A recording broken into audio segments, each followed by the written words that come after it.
There are moments in life, quiet, almost imperceptible shifts, that unravel everything we thought we knew. Imagine, for a second, a room bathed in the muted glow of ancient screens, the air thick with the scent of forgotten coffee, and the hushed symphony of a dying night. In that solitary space, a man, perpetually on the cusp of sleep, not dreaming, but almost, was listening. Dr. Eris Thorne.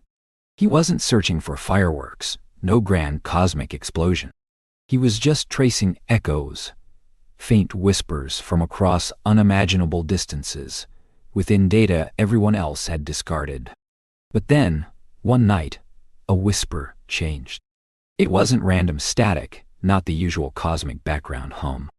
It was a rhythm, precise, impossible, like a slow, deliberate heartbeat, resonating from a place no life should exist, the core of a collapsed star. And in that moment, in the soft, sleepy stillness, something profound began to stir, not just in the universe, but within humanity itself. There are moments in life, quiet, almost imperceptible shifts, that unravel everything we thought we knew. Imagine for a second, a room bathed in the muted glow of ancient screens, the air thick with the scent of forgotten coffee, and the hushed symphony of a dying night. In that solitary space, a man, perpetually on the cusp of sleep, not dreaming, but almost, was listening. Dr. Eris Thorne. He wasn't searching for fireworks, no grand cosmic explosion. He was just tracing echoes, faint whispers from across unimaginable distances, within data everyone else had discarded. But then, one night, a whisper changed. It wasn't random static, not the usual cosmic background hum. It was a rhythm, precise, impossible, like a slow, deliberate heartbeat, resonating from a place no life should exist, the core of a collapsed star. And in that moment, in the soft, sleepy stillness, something profound began to stir, not just in the universe, but within humanity itself. Long before the world learned his name, before the hushed whispers of Neutron heart began to ripple through the global consciousness, Dr. Eris Thorne existed in a state of beautiful, perpetual twilight. He was, to those who knew him, a small, often exasperated circle of colleagues, the sleepy scientist, not merely tired, but fundamentally attuned to a different circadian rhythm, one perhaps set by the slow, inexorable grind of cosmic dust. His brilliance was undeniable, a sharp, intuitive mind that saw patterns where others saw only noise. But it was often obscured by the perpetually shadowed crescents beneath his eyes, the slight slump of his shoulders, and the way he'd occasionally drift off mid-sentence, only to his theories, often groundbreaking, often audacious, had a way of being just a whisper too far ahead, too gentle in their presentation to catch the loud, impatient ear of the mainstream. They were, like Eris himself, often overlooked, filed away in dusty academic corners like forgotten dreams. His sanctuary, or perhaps his self-imposed exile, was a dimly lit corner of the Starfall Observatory. It wasn't the gleaming, futuristic hub one might imagine for cutting-edge astrophysics.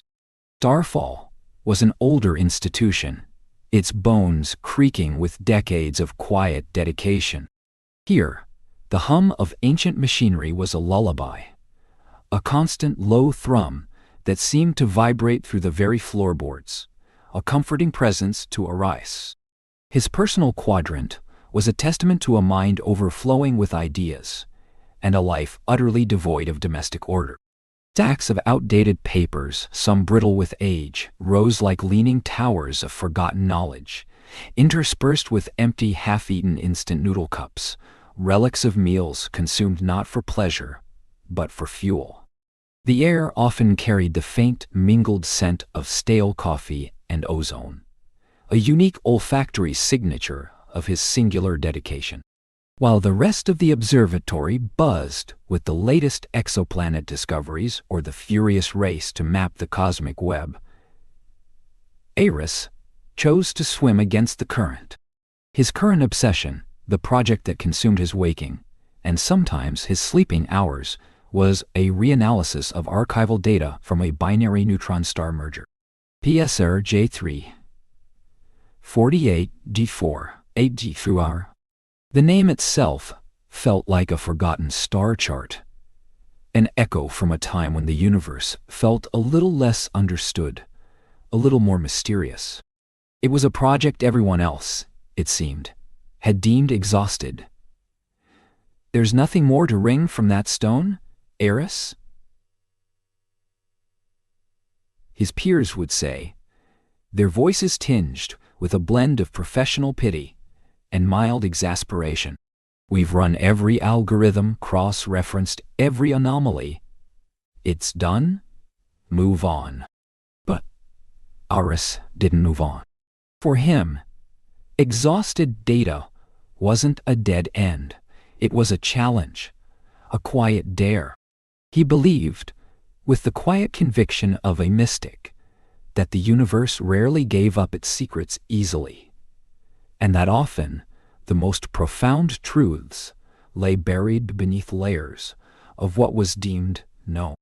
There was a melancholic beauty in his persistence, a subtle sadness in his solitary quest for insights where others had given up. He saw the vastness of the cosmos not as a grand roaring spectacle, but as an impossibly intricate whisper. And he felt a kinship with these overlooked data points, these faint echoes of an event long past. He treated the discarded files not as refuse, but as sacred texts, convinced that if he listened closely enough, if he allowed his mind to drift into that unique state between awareness and slumber, the universe might finally speak. He wasn't driven by ambition, not in the way his more career-minded peers were. There was no grand publication he sought, no Nobel Prize gleaming in his mind's eye. His motivation was pure, almost childlike in its wonder, a profound, unwavering curiosity, a desire to simply know. And so, in his dim corner, amidst the comforting hum of ancient machines and the silent company of forgotten papers, Eris Thorn would sit, hunched over his console, coaxing faint patterns from the digital dust. He was searching for a lullaby in the cacophony of the cosmos, a hidden melody in the silence of space. He was, in his own quiet way, dreaming with his eyes open, waiting for the universe to finally hum him a new tune. It was a lonely, beautiful vigil, and he was utterly content in its quiet pursuit. There are moments in life, quiet, almost imperceptible shifts, that unravel everything we thought we knew. Imagine for a second a room bathed in the muted glow of ancient screens, the air thick with the scent of forgotten coffee, and the hushed symphony of a dying night. In that solitary space, a man, perpetually on the cusp of sleep, not dreaming, but almost, was listening. Dr. Eris Thorn. He wasn't searching for fireworks, no grand cosmic explosion. He was just tracing echoes, faint whispers from across unimaginable distances, within data everyone else had discarded. But then one night, a whisper changed. It wasn't random static, not the usual cosmic background hum. It was a rhythm. Precise. Impossible. Like a slow, deliberate heartbeat, resonating from a place no life should exist. The core of a collapsed star. And in that moment, in the soft, sleepy stillness, something profound began to stir. Not just in the universe, but within humanity itself. The Starfall Observatory was a cathedral of quiet decay, its grandeur long faded, its soul sustained by the tireless hum of ancient machinery. Dr.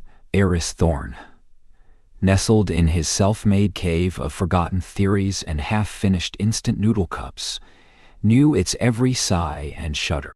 The dim light, a permanent twilight in his corner, suited him. It softened the edges of his perpetual exhaustion, made the world less sharp, more forgiving. He'd been drifting, hovering on the precipice of a much-needed oblivion, lulled by the rhythmic whisper of data streams from the binary neutron star merger. PSSAG 48, 432. It was a project the scientific world had long since picked clean, deeming it a skeletal echo of past insights. But Eris, with his peculiar brand of stubborn intuition, felt there was still something in the silence, something missed in the noise. He was merely listening for it, almost with his eyes closed. Then a sound, sharp and intrusive, tore through the delicate veil of his near sleep. Beep. Dot. It wasn't the usual soft chime of a routine diagnostic, nor the low grumble of a system alert. This was a crisp, insistent I-beeple, like a solitary drop of ice water on a hot plate. His head, heavy with the weight of countless sleepless nights, jerked, and his neck protested with a dull ache. His eyes, gritty and slow to focus, blinked at the monitor before him. Phantom-like flicker danced across the primary display. It was a data anomaly, shimmering like heat haze over a distant road, yet contained within the rigid lines of a waveform graph. Eris blinked again, attempting to clear the stubborn film of fatigue from his vision. The flicker solidified, resolving into a distinct pattern, overlaid on the familiar chaotic background noise of cosmic radiation. It was a signal, undeniably, originating from the very heart of the neutron star remnant. PSR J3 48 432-2. The air in the small, dim space seemed to thicken, the ambient hum of the servers, suddenly a distant roar. Eris leaned closer, his brow furrowed, a silent battle raging between the desperate plea of his body for rest and the nascent prickle of professional curiosity. The signal's frequency pattern was utterly unlike anything he had ever encountered, anything theorized in 1,000 textbooks or simulated in 1,000,000 quantum models. It defied every known principle of stellar physics, every assumption about the violent, chaotic interiors of neutron stars. What arrested him was its perfection. It wasn't a messy burst of energy, nor the expected erratic pulse of a collapsing star. It was a rhythm, impossibly precise, a perfect, unwavering beat, emerging from a crucible of unimaginable density and pressure. Like a note held by a master musician, sustaining itself against all logic, or a geometric pattern that folds into itself with infinite, flawless recursion. It was too clean, too structured, to be a natural phenomena. It whispered of design, even if his weary mind tried to argue otherwise. Initial disorientation gave way to a wave of self-doubt. Eris rubbed his eyes, the bone-deep weariness making him question his own perception. "Just a glitch," he murmured to the empty room, his voice a low, raspy whisper. Sleep deprivation playing tricks. He'd seen phantom data before, especially when running on fumes. The brain, after all, was an unreliable instrument when pushed to its limits. He stretched, a series of pops echoing from his spine, and reached for the worn keyboard. He began the methodical, almost ritualistic steps of troubleshooting. Recalibrate instruments. Run system diagnostics. Reboot the primary analytical suite. Each click, each whir of the computer fans was an attempt to banish the impossible image from his screen, to force the universe back into its predictable, understandable box. He watched the progress bars crawl, his breath held, half hoping, half dreading, that the anomaly would vanish as silently as it had appeared. But the universe, in its infinite, baffling wisdom, refused to conform. As the systems came back online, the faint, precise signal persisted. It hadn't disappeared. If anything, it seemed subtly different now. A minor shift in its complex harmonics, a slight alteration in its impossible rhythm. It wasn't a static image, a frozen error. It was alive, in a terrifying, enthralling way. It was changing tick-tock. His heart, which had been beating with the slow, heavy rhythm of fatigue, began a subtle acceleration. The analytical part of his brain, usually dulled by exhaustion, stirred. A nagging curiosity, a relentless, quiet pull began to assert itself. It was stronger than the gnawing desire for sleep, stronger than the ache in his shoulders, stronger than the deep, weary sigh that always seemed to hover on his lips. It was the thrill of the unknown, the whisper of something truly new, calling to him from the deep, dark heart of a star. The universe had just cleared its throat, and Iris Thorne, the sleepy scientist, was finally beginning to listen, truly listen, to its impossible song. There are moments in life, quiet, almost imperceptible shifts, that unravel everything we thought we knew. Imagine, for a second, a room bathed in the muted glow of ancient screens, the air thick with the scent of forgotten coffee, and the hushed symphony of a dying night. In that solitary space, a man, perpetually on the cusp of sleep, not dreaming, but almost, was listening. Dr. Iris Thorne. He wasn't searching for fireworks, no grand cosmic explosion. He was just tracing echoes, faint whispers from across unimaginable distances, within data everyone else had discarded. But then, one night, a whisper changed. It wasn't random static, not the usual cosmic background hum. It was a rhythm, precise, impossible, like a slow, deliberate heartbeat, resonating from a place no life should exist. The core of a collapsed star. And in that moment, in the soft, sleepy stillness, something profound began to stir, not just in the universe, but within humanity itself.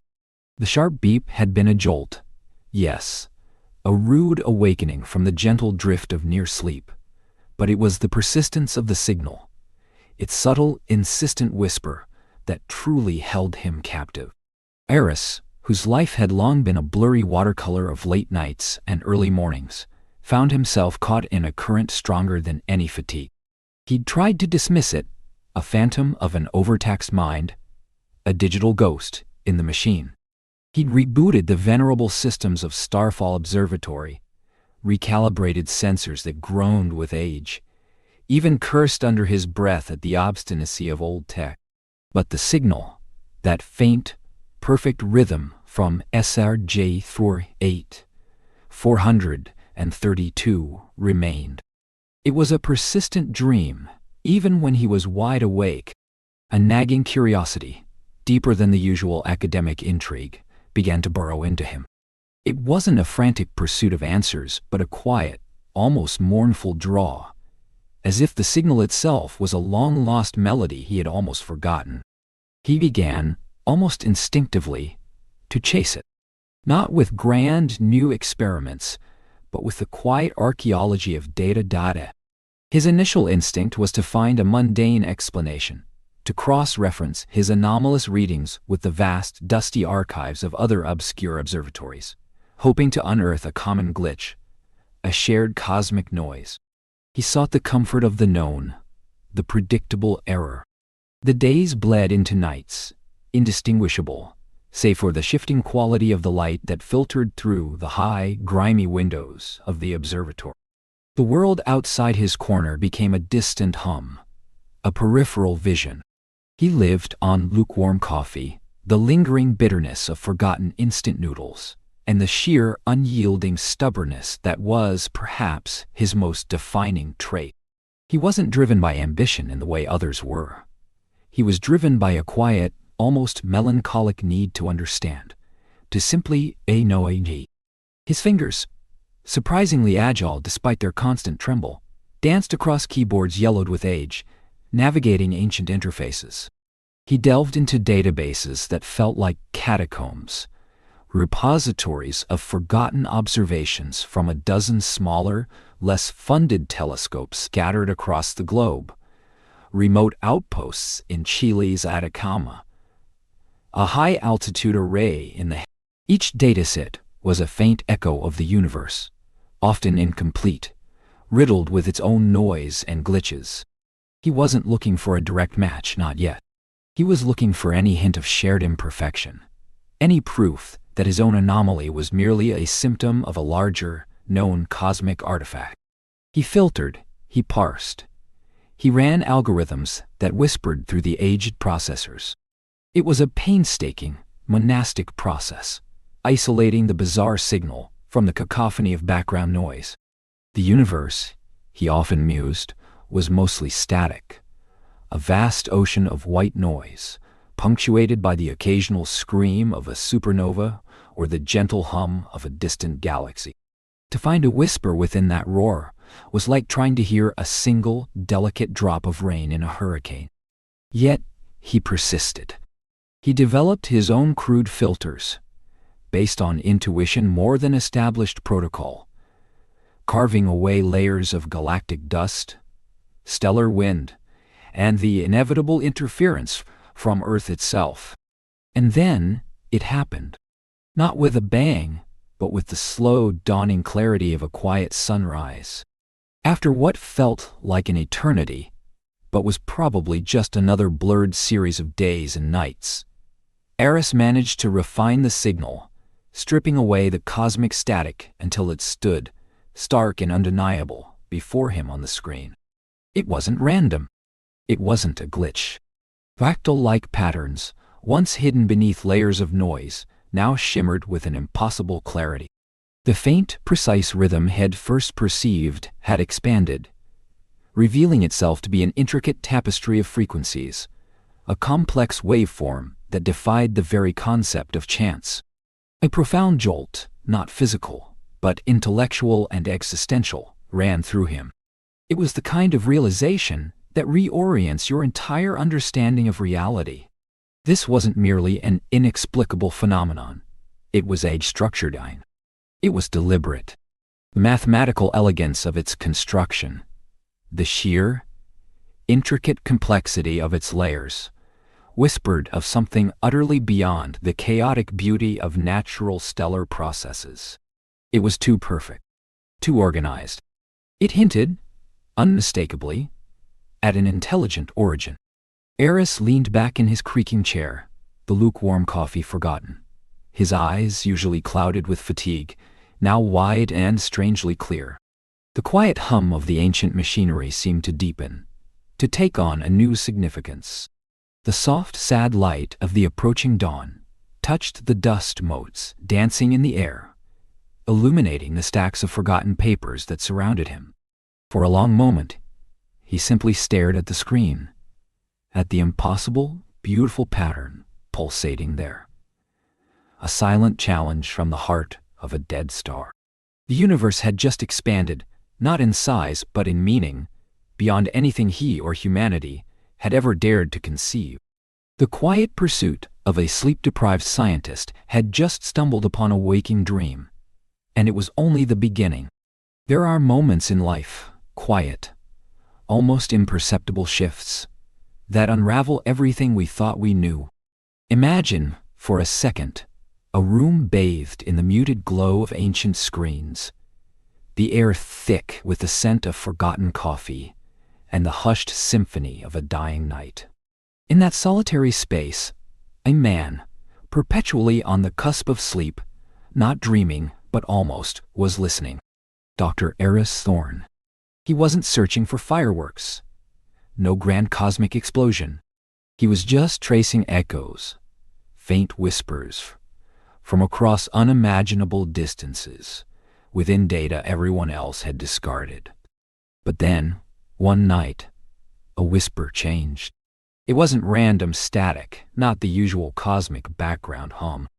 It was a rhythm, precise, impossible, like a slow, deliberate heartbeat, resonating from a place no life should exist, the core of a collapsed star.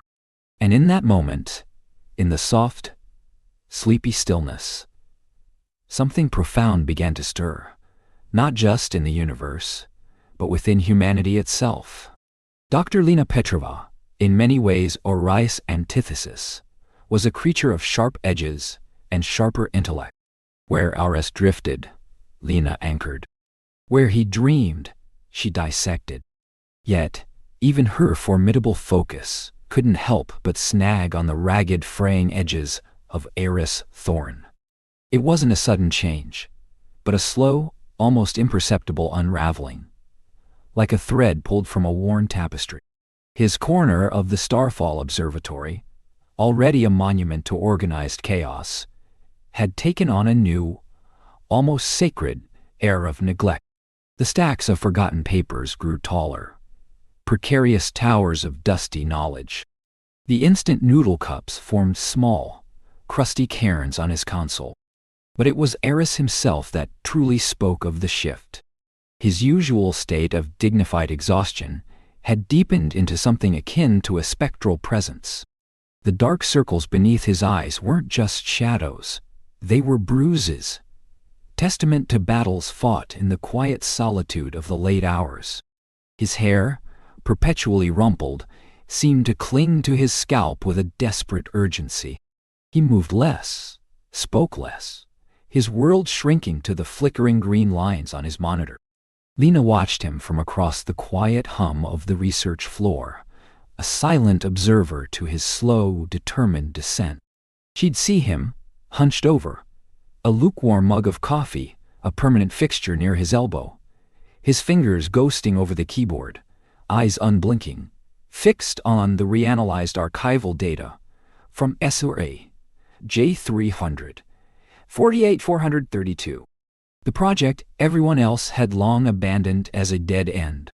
A knot of concern, cool and analytical, began to tighten in Lena's chest.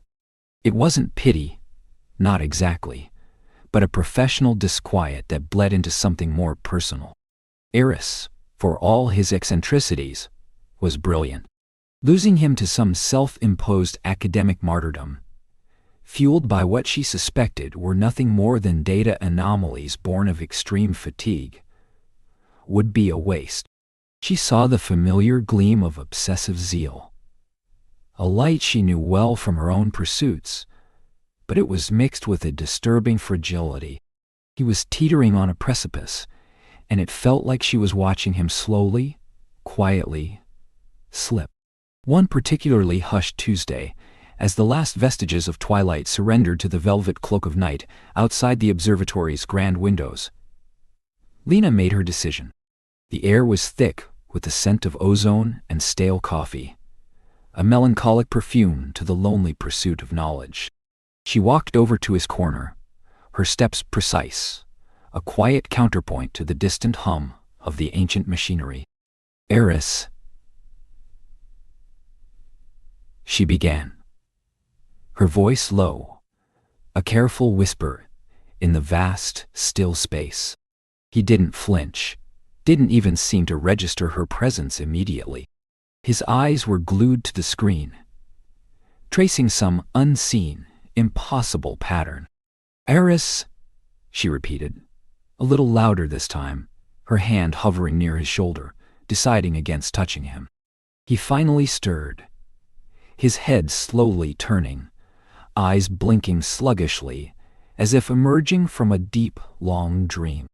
He looked at her, and Lena saw a profound weariness etched onto his face, but also a flicker of something she couldn't quite place, a strange, desperate aliveness. "Lena," he croaked, his voice a dry rasp. "You look like you've been sleeping under a neutron star," she said, her tone deliberately neutral, skirting the edges of concern and professional exasperation. "And not a comfortable one." He offered a faint, almost imperceptible shrug. "Hardly. Just reevaluating. Reevaluating yourself into a coma, more like," Lena countered, stepping closer, her gaze sweeping over the chaotic console. "Aris, what is this? I've seen the hours you're putting in. And for what? That old neutron star data. Everyone ran that into the ground years ago. You're seeing things, aren't you? Sleep deprivation, it does strange things to the brain." She kept her voice even, but inside, a part of her was already dismissing it. Another one of Eris's beautiful, flawed, overlooked theories, born of fatigue and fueled by stubbornness. Eris's shoulders stiffened slightly. He slowly turned back to his screen, his fingers hovering over the keyboard. "It's not fatigue, Lena." His voice, though still rough, carried a surprising steel. "It's not a glitch. It's different." "Different how? A new Fourier transform you cooked up in a dream?" "Eris, I need concrete, verifiable proof. Something I can replicate. Something that isn't just a flicker on your screen that vanishes when I look at it." She gestured towards the monitor, her skepticism a tangible force in the quiet space. He took a slow, deep breath, a sigh that seemed to carry the weight of countless sleepless nights.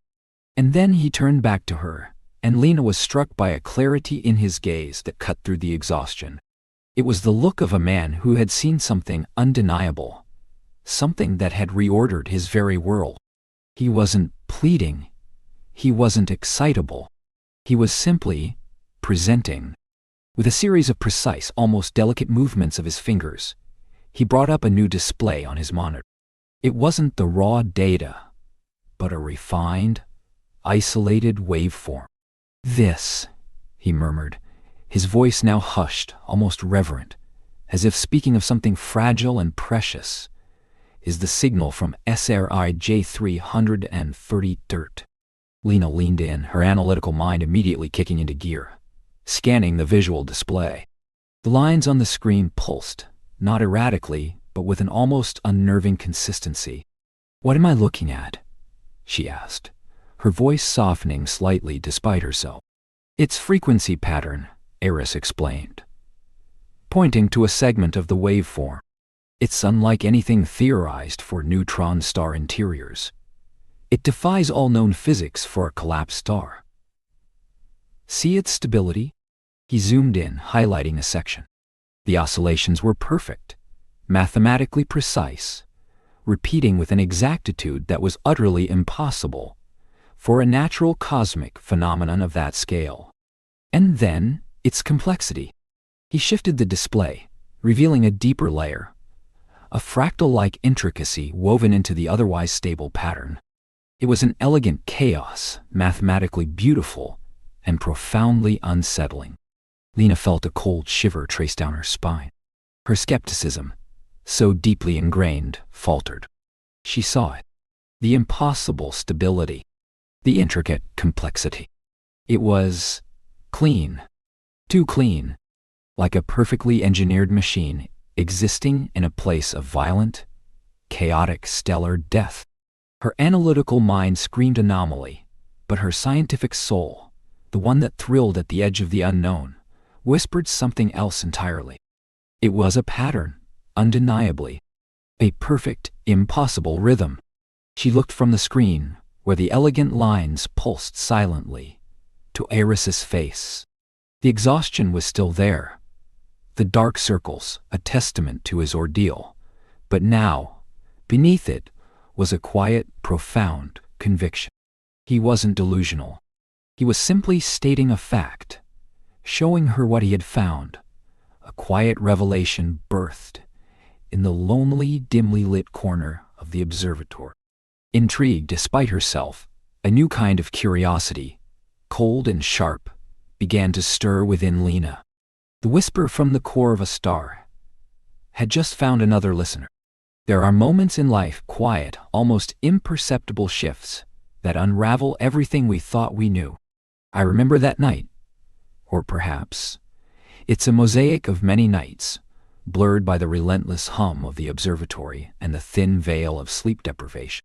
The Starfall Observatory, a place that had always felt like a sepulcher for forgotten stars, now thrummed with a nervous energy, a tremor almost too faint to register. Dr. Eris Thorne, no longer merely the sleepy scientist, had laid out his findings with a surprising, almost unnerving clarity. The faint, precise signal, its frequency defying all known physics, a perfect, impossible rhythm. He had peeled back the layers of static, not with frantic haste, but with the methodical, almost somnambulant patience of a man who saw patterns where others saw only. Lena, sharp-edged and pragmatic, had initially scoffed. Her dismissals were legendary, delivered with a precision that could cut through even Eris's most audacious theories. She saw the dark circles under his eyes, the untamed hair, the lingering scent of lukewarm coffee, and labeled it all as the byproduct of a mind pushed too far. "Delusions, Eris," she'd said, her voice crisp, born from exhaustion, not discovery. "You need sleep, not more data." But even then, I could sense the flicker in her eyes, a barely perceptible tremor of curiosity. Eris, instead of wilting, had simply, quietly, presented his evidence. Spectral analyses, cross-referenced data from other obscure observatories, all pointing to the signal's impossible stability, its intricate, non-random complexity. It was like holding a perfectly cut diamond against a rough, unyielding rock. The contrast was too stark to ignore. She leaned in, her gaze dissecting the shimmering graphs on his screen, a frown deepening between her brows. Her skepticism, formidable as it was, began to yield to a nascent intrigue. It wasn't the fantastical notion of an alien heartbeat that captivated her first, but the sheer statistical impossibility of the data Eris presented. The numbers simply did not lie.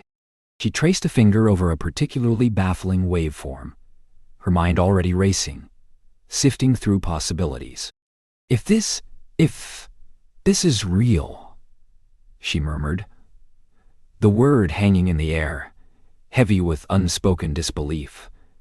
"Then standard Fourier transforms won't scratch the surface. We're looking at something beyond linear interpretation." Her eyes, sharp and calculating, met Eris's. "We need something capable of dissecting non-linear, probabilistic structures. Something that can navigate truly complex entanglement." A pause stretched between them, filled only by the whisper of the ancient machinery. Then, a thought, born of her deep understanding of computational physics, sparked in her gaze. "Quantum computational models," she finally said, the words resonating with a quiet authority. "It's a long shot, a massive resource sink, but if anything can untangle a waveform like this, it would be that." The suggestion hung in the air, a daring leap into the theoretical. The observatory, for all its antiquated charm, possessed a nascent quantum processing cluster, a beast of a machine, usually reserved for highly theoretical simulations of exotic matter. But Lena saw its true potential now. Eris, though perpetually tired, felt a fresh surge of adrenaline. His eyes, usually heavy-lidded, seemed to brighten, reflecting the muted glow of the screens. He trusted Lena's instincts implicitly, her pragmatism often grounding his wilder theoretical flights. Days bled into a feverish continuum, as Lena, her usual meticulousness amplified by the sheer audacity of the task, began to configure the quantum models. The air in their corner of the observatory grew thick with unspoken anticipation, the scent of ozone from the overworked machines mingling with the ever-present coffee. Lines of code, elegant and complex, streamed across Lena's multiple monitors, her fingers flying over the keyboard with an almost hypnotic rhythm. Eris, for his part, hovered, offering insights into the signal's subtle fluctuations, his intuition guiding Lena's logical frameworks. He understood the signal's personality, its strange dance, in a way no algorithm could initially grasp. He knew its whispers, its pauses, its almost imperceptible shifts. The first few runs yielded little but noise, a chaotic maelstrom of probabilities. Discouragement gnawed at the edges of their resolve, but neither of them gave in. They refined the parameters, tweaked the algorithms, fed the quantum beast more and more of the impossibly stable, impossibly complex signal. Lena pushed the boundaries of the system, venturing into uncharted computational territories. Following the ghost of a pattern, she felt humming beneath the static. Then, one quiet dawn, as the first gray light seeped through the observatory's high windows, painting the room in shades of melancholic silver, it happened. A new sequence of data unspooled across the main display, not as a jumbled mess of numbers, but as a visual representation. At first it was indistinct, like static on an old television. But as the algorithm continued to process, refining the noise, the image resolved. It was a pattern. Not just Y pattern, but Hwathi pattern. A stunning, intricate fractal-like design began to bloom on the screen, expanding and reiterating upon itself with infinite complexity. It was a visual symphony, a geometry that defied randomness. It was impossible to look at without feeling a profound, visceral shift within one's own understanding of order. There were no natural phenomena, no known stellar processes that could produce something so utterly, breathtakingly structured. It was a signature, undeniable and absolute, of deliberate, non-random creation. The hum of the quantum computer seemed to deepen, a resonant echo of the revelation unfolding before their eyes. Eris, who had been leaning against a desk, straightened slowly, his exhaustion momentarily forgotten, replaced by a profound sense of awe that bordered on disbelief. Lena stood frozen, her face illuminated by the cool blue light of the screen, her earlier skepticism utterly obliterated. Her sharp intellect, which always sought to dissect and explain, was now confronted with something so fundamentally alien, so perfectly formed, that it could only evoke a single, staggering conclusion. The implications were a tidal wave, washing over them with the force of a cosmic truth. This wasn't merely a data anomaly. This was a message. This was a blueprint. Something artificial, or at the very least, something so profoundly organized and intelligent that it dwarfed human comprehension, existed. And it didn't just exist in near the neutron star, or even on its surface. The signal, Aris had already confirmed, emanated from its very core. An ultra-dense, impossibly hot, violently rotational stellar remnant, the graveyard of a star, harbored, Phis, a structured, intelligent presence hidden within the heart of a collapsed sun. The quiet, dreamlike atmosphere of the observatory suddenly felt charged, heavy with the weight of this impossible discovery. The universe, which had always been a vast, indifferent canvas of gas and dust, suddenly seemed to whisper secrets, profound and terrifying, from the most unexpected of places. And Eris, the sleepy scientist who merely traced echoes, had, in his gentle persistence, stumbled upon a secret that would shake the very foundations of humanity's understanding of life itself. The real journey, they both knew, had only just begun. The quiet hum of the Starfall Observatory, a sound Eris had come to associate with the very pulse of his solitary universe, began to change. It was no longer just the machinery. It was the subtle, almost imperceptible shift in the air. The way hushed conversations carried further than they should, the way glances lingered. News, like a soft, persistent rain, had begun to fall, seeping out from under the heavy doors of the dim laboratory, carrying with it whispers of the impossible. It began innocently enough, a stray comment at a late-night conference call, a speculative email forwarded one too many times, a snippet of a technical paper, abstracted before its time. Eris's unorthodox findings, the bizarre, unyielding signal from Pesser, J348, 432, had found its way beyond the confines of his dusty corner. And with its leakage came the twin currents of human reaction, starkly opposed yet equally fervent. A thrilling, almost breathless excitement from those yearning for revelation, and a sharp, cynical ridicule from those who guarded the gates of established truth with fervent certainty. For a man who had always preferred the silent communion with data to the cacophony of human discourse, the sudden spotlight felt less like illumination and more like a harsh, unwelcome glare. He saw the headlines flicker across digital screens. Sleepy scientist claims alien heartbeat in star, or eccentric astrophysicist's delusion, and felt a familiar weariness settle deep in his bones. It was the weariness of explanation, of justifying the undeniable to the unconvinced. Yet, beneath it, a new kind of stubborn resolve was hardening, a quiet defiance born of empirical truth. Among the loudest voices of skepticism was Dr. Kalen Vance. Vance, a brilliant mind in his own right, but one whose ambition often eclipsed his objectivity, saw in Aris's improbable claim not a breakthrough, but an opportunity.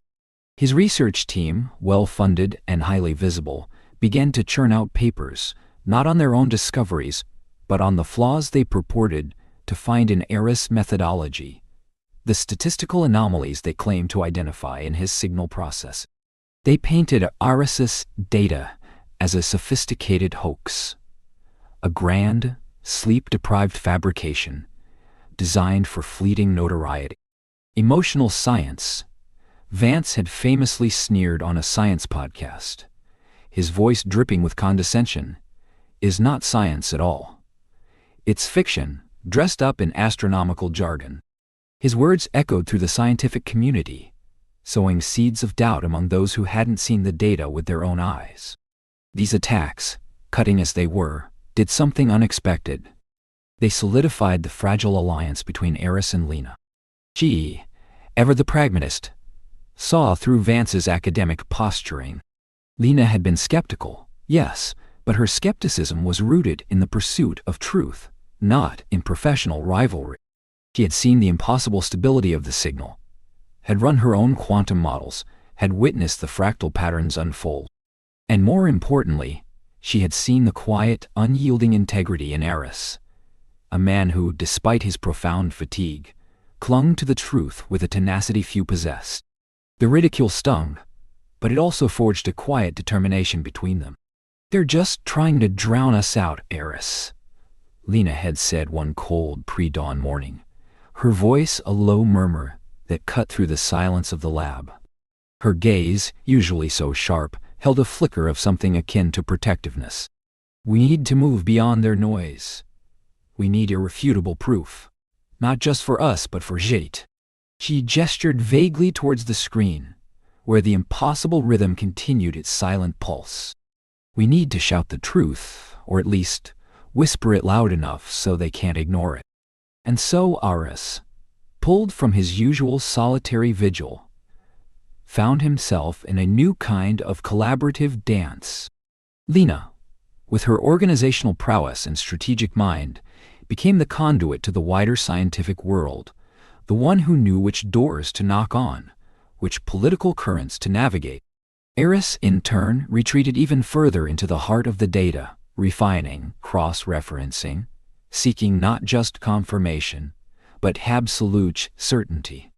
He knew their initial findings, compelling as they were, would not be enough against such entrenched skepticism. They secured access to a network of observatories far more powerful than Starfall's aging instruments. Their director, initially hesitant, now quietly backing their controversial pursuit. They were granted time on the massive Arecibo dish, its colossal ear tilted to the heavens. They collaborated with teams utilizing the ALMA array in the Chilean desert, a mosaic of antennas peering into the cosmic dust. The air was thick with the silent tension of expectation as data streamed in from across the globe, funneling into Lena's custom-built processing units. The stakes were no longer just Aris's reputation, but humanity's understanding of its place in the universe. Each new data stream was a breath held, a silent prayer whispered into the vastness. Days blurred into an exhausting continuum of code, caffeine, and calculations. Eris, fueled by a purpose that transcended even his innate need for sleep, worked with a clarity that surprised even Lena. He spoke in quiet bursts of insight, tracing theoretical lines on whiteboards, pointing out subtle energetic signatures that only his years of deep, almost subconscious familiarity with cosmic noise could discern. Lena translated his intuitions into testable hypotheses, her fingers flying across keyboards, her mind orchestrating the vast symphony of incoming data. It was a partnership of disparate brilliance, a quiet symphony played out in the muted glow of monitors. And then, the moment arrived. It wasn't a flash, not a sudden revelation, but a slow, irrefutable crystallization of evidence. A composite image, painstakingly built from data gathered across different wavelengths, from different corners of the Earth, coalesced on their main display. It wasn't just a signal. It was a AG point, source D. Lena pointed, her voice hushed, almost reverent. There, precisely there. Aris leaned closer, his eyes, usually shadowed, alight with a quiet triumph. The pinpoint of light, the origin of the impossible rhythm, was unequivocally, undeniably, within the neutron star. Not on its surface, not some interaction with its binary companion, not a trick of the stellar wind. It was nestled deep within the stellar core, a place where gravity crushed matter into unimaginable densities, where no known life, no known intelligence, should be able to exist. The silence that followed was profound, deeper than any silence Eris had ever known in his solitary lab. It was the silence of a cosmic truth being laid bare. The whisper had become a roar, albeit a silent one, resonating not with sound, but with the undeniable weight of empirical fact. The data confirmed it, beyond the shadow of a doubt. The heart of CSR, J348, 432, beat slowly, deliberately, an intelligent pulse from a stellar tomb. Eris felt a wave of profound exhaustion, but it was different this time. It wasn't the bone-deep fatigue of a lonely pursuit, but the liberating weariness of a battle won, a truth revealed. He looked at Lena, her face illuminated by the screen's soft glow, a mirroring awe in her usually composed features. The world would have to listen now. The quiet, melancholic dream of a sleepy scientist had just shattered the very foundations of reality. And this, they knew, was only the very beginning of the awakening. The signal, they noticed, almost imperceptibly, subtly changed again, as if acknowledging their understanding, humming a new, more complex note within its impossible rhythm. The low hum of Starfall Observatory was a constant companion, a breath in the cavernous silence that Eris Thorn had come to understand better than the rhythms of his own sleep. Days, weeks perhaps, had folded into a single seamless stretch of muted light and the quiet click of keys. He and Lena, caught in the eye of a storm no one else yet perceived, moved through the data with a practiced, almost tender focus. The world outside, with its clamor of disbelievers and the growing shadow of Project Chimera, felt distant, a fading echo against the immediate, insistent presence of CSRJ3, 432. They weren't merely observing anymore.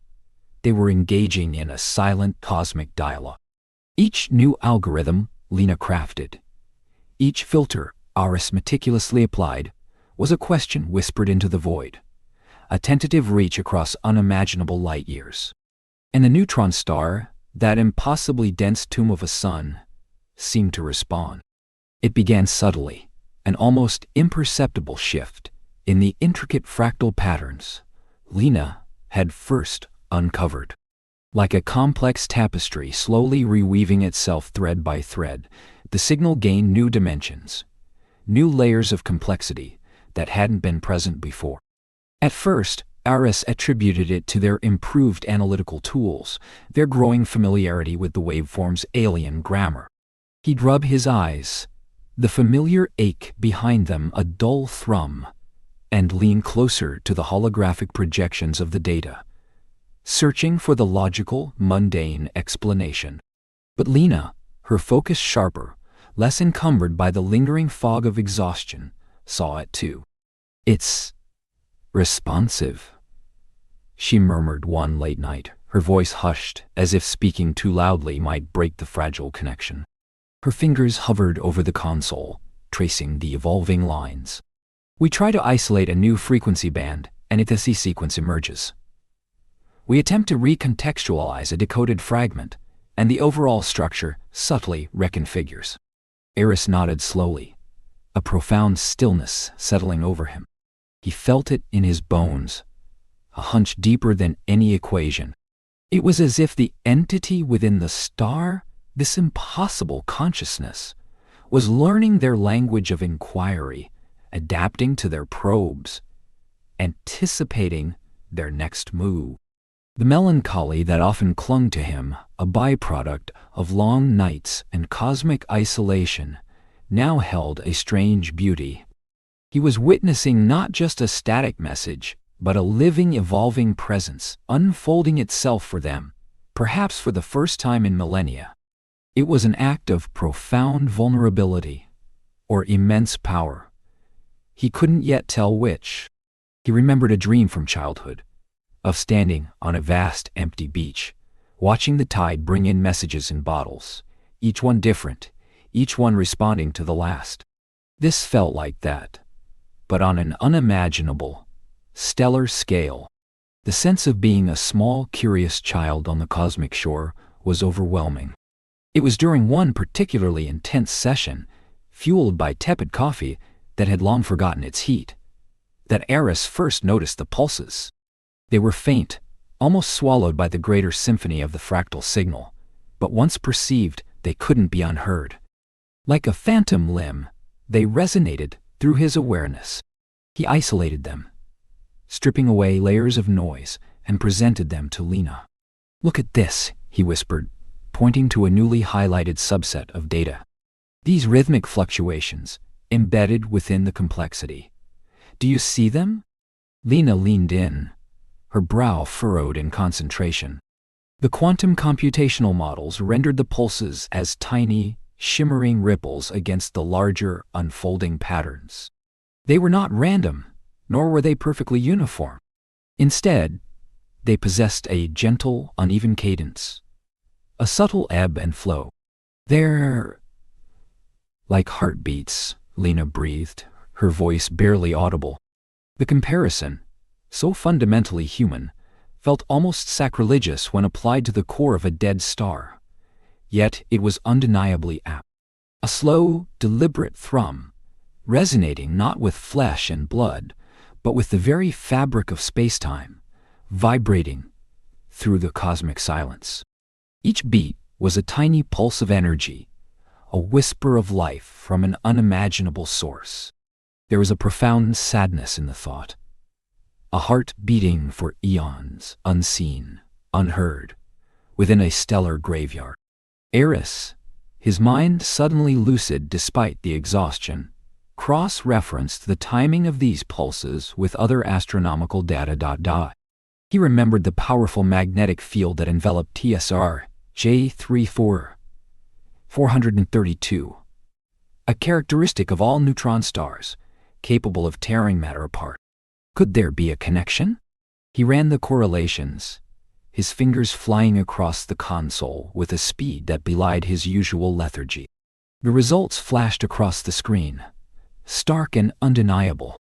The faint rhythmic pulses aligned almost perfectly with specific subtle fluctuations observed in the neutron star's colossal magnetic field.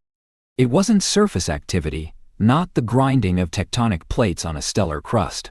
This was deeper, more fundamental. "The magnetic field," Aris said, his voice laced with awe. "It's not just a field. It's not just a field. A conduit, pulses are modulating it. The pulses are modulating it. They're using it." Lena stared at the data, a silent wonder blooming in her eye. The implications were staggering. If the signal was a message, and these pulses were its heartbeat, then the neutron star's ferocious magnetic field wasn't just a physical attribute. It was an integral part of the entity's very being, perhaps even its circulatory system, its way of interacting with the universe. It was as if the star itself was a living organism, its vast, unfathomable energies harnessed and shaped by an ancient, super-dense intelligence. The room grew quiet once more, save for the soft hum of the machinery. Outside, dawn would be painting the distant mountains in pale hues, but inside they were suspended in a timeless, cosmic night. Eris felt a profound sense of connection, not just to the data, but to the vast, melancholic beauty of the universe itself. This wasn't merely science. It was an archaeological dig into the very heart of existence. A hushed conversation with a ghost, a dream of what lay beyond the familiar. The sleepy scientist, no longer quite so sleepy, watched the heart of a star beat and knew, with a certainty that transcended all logic, that the universe was far stranger and infinitely more alive than humanity had ever dared. There are moments in life, quiet, almost imperceptible shifts that unravel everything we thought we knew.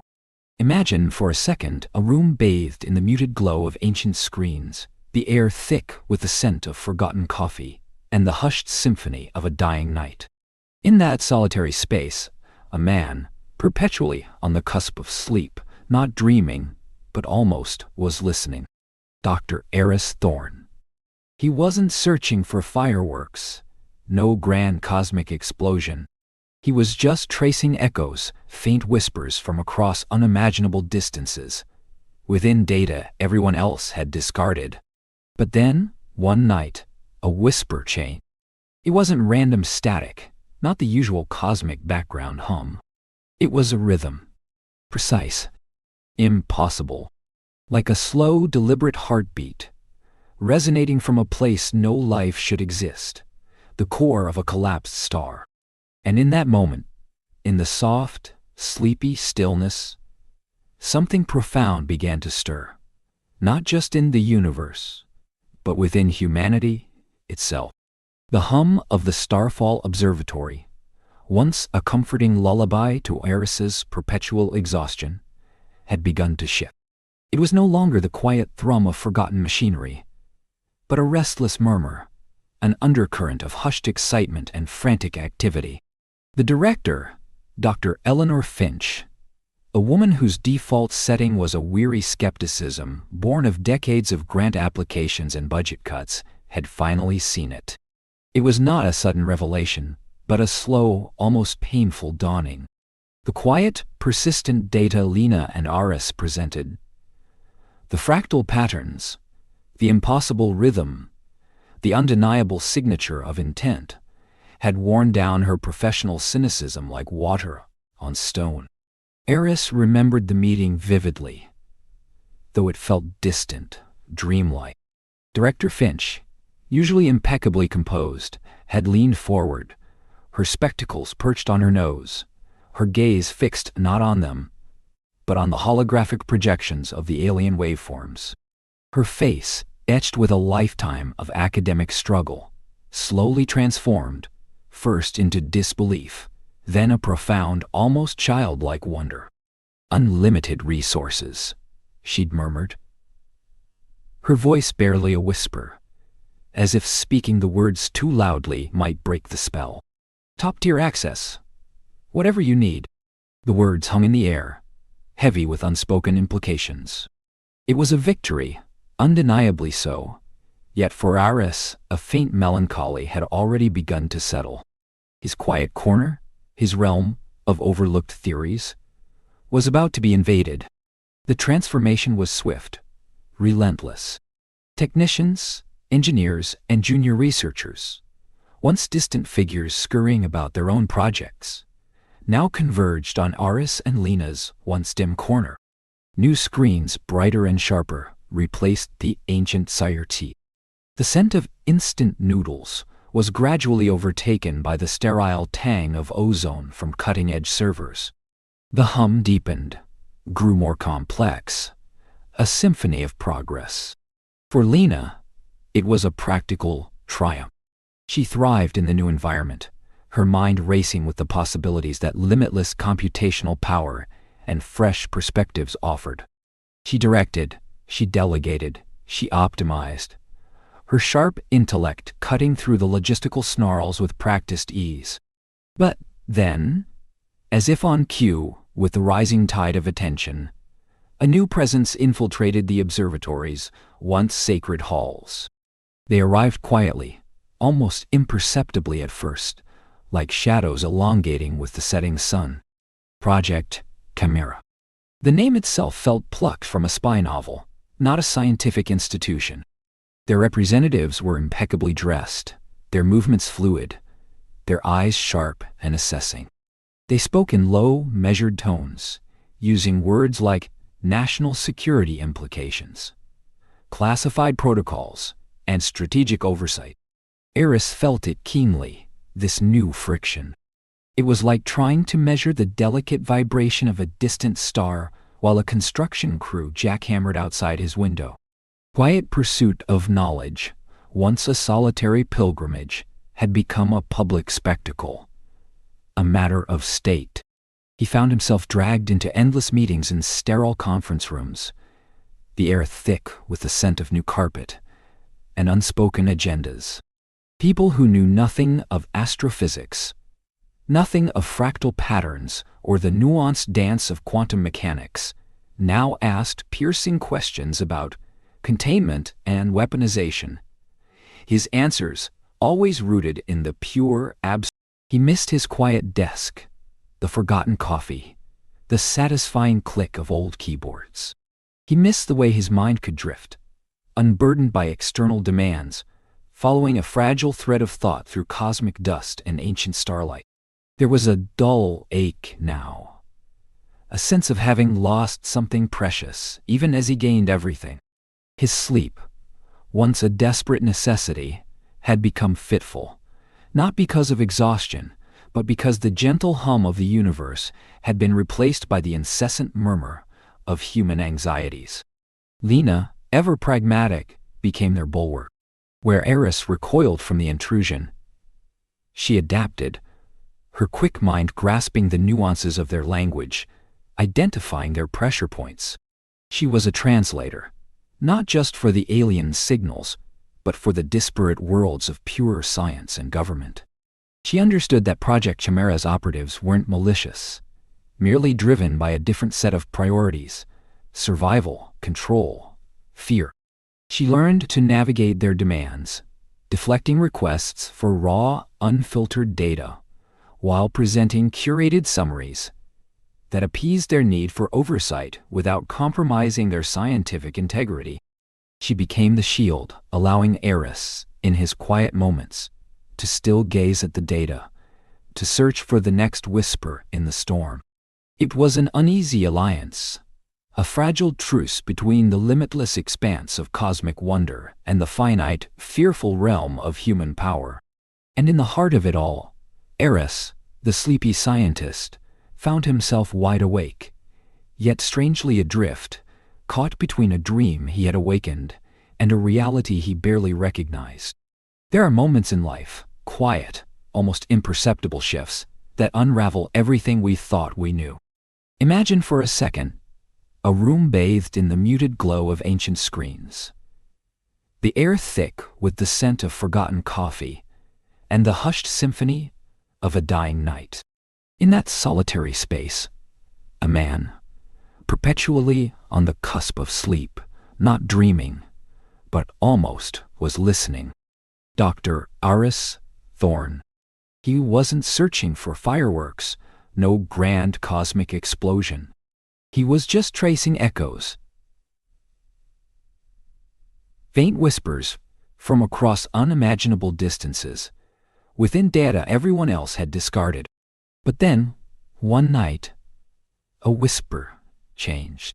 It wasn't random static, not the usual cosmic background hum. It was a rhythm. Precise. Impossible.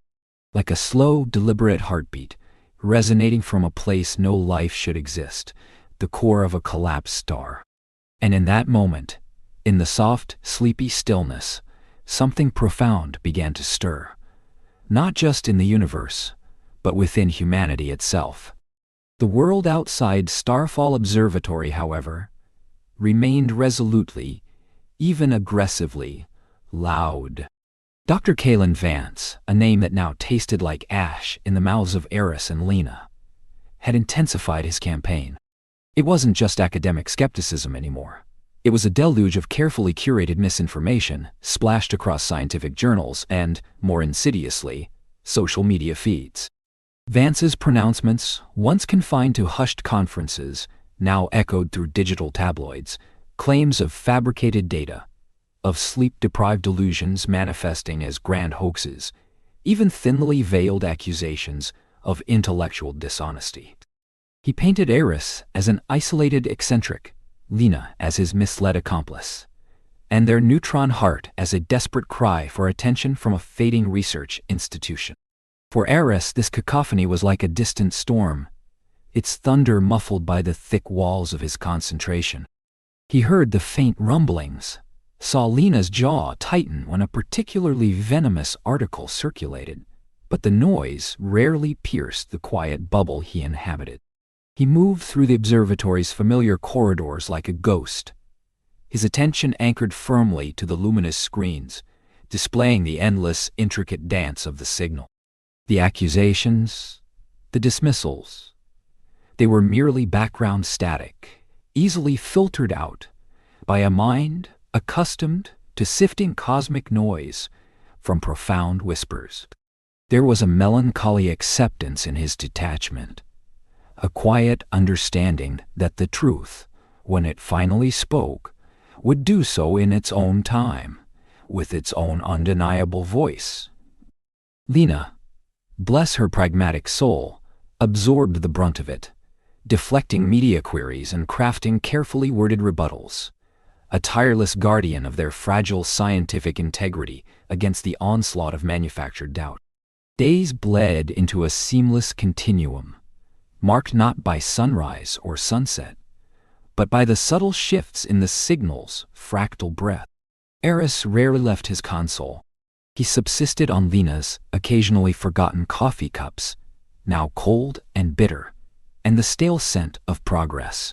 His eyes, perpetually shadowed, held a new kind of light, an almost feverish gleam. It was during one such endless night, a time when the boundaries between wakefulness and dream truly dissolved, that a new pattern began to etch itself onto his awareness. He had been running a new suite of filters, an almost unconscious subroutine he'd designed weeks ago and forgotten about, a tangential exploration into how the neutron heart signal interacted with various known cosmic phenomena. The screen was awash with a dizzying array of superimposed frequencies, gamma-ray bursts, pulsars, the microwave hum of the Big Bang's lingering echo. His gaze, unblinking for hours, drifted across the familiar lines of the primary signal, tracing its now familiar fractal pulse. Then, a flicker.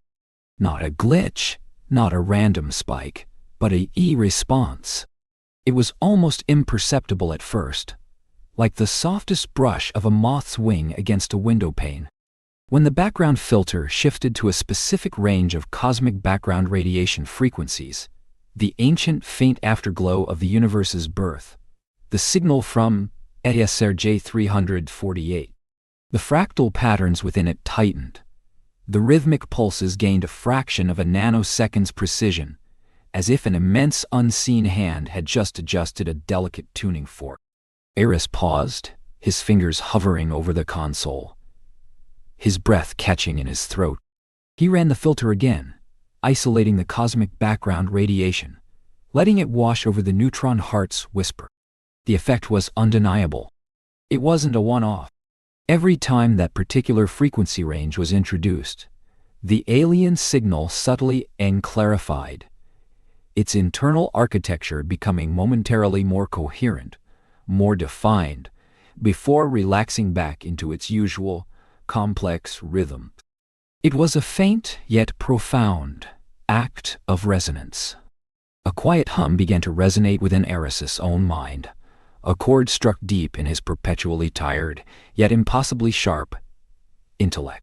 He leaned closer to the screen, his face illuminated by its soft glow. A faint, almost melancholic smile playing on his lips.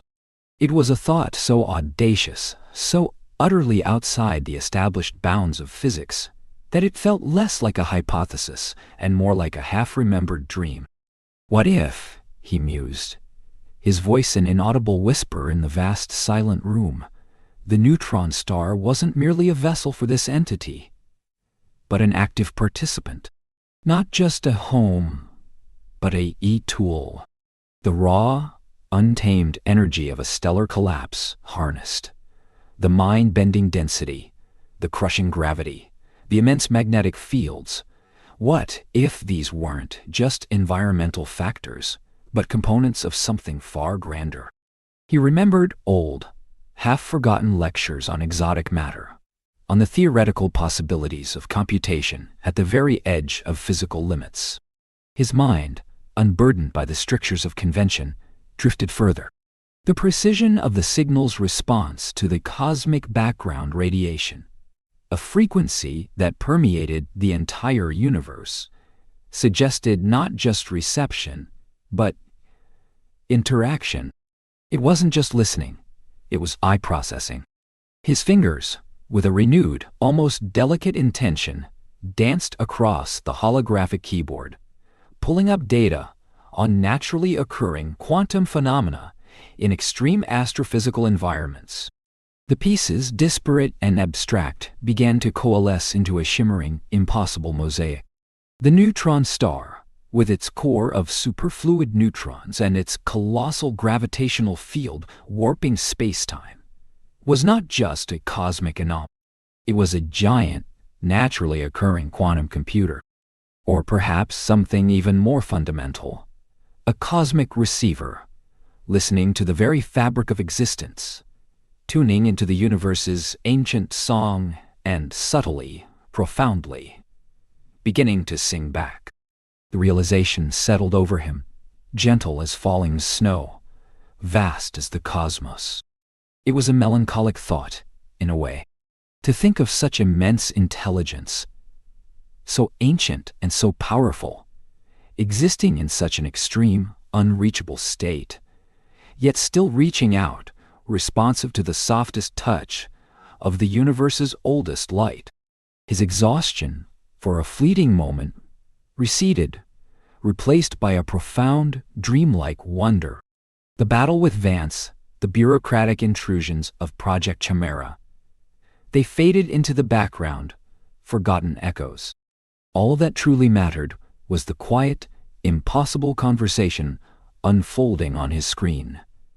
A dialogue between humanity and a stellar mind, whispered across the gulf of eternity. There are moments in life, quiet, almost imperceptible shifts, that unravel everything we thought we knew.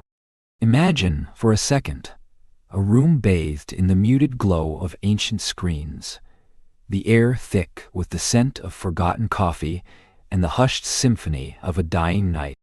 In that solitary space, a man, perpetually on the cusp of sleep, not dreaming, but almost, was listening.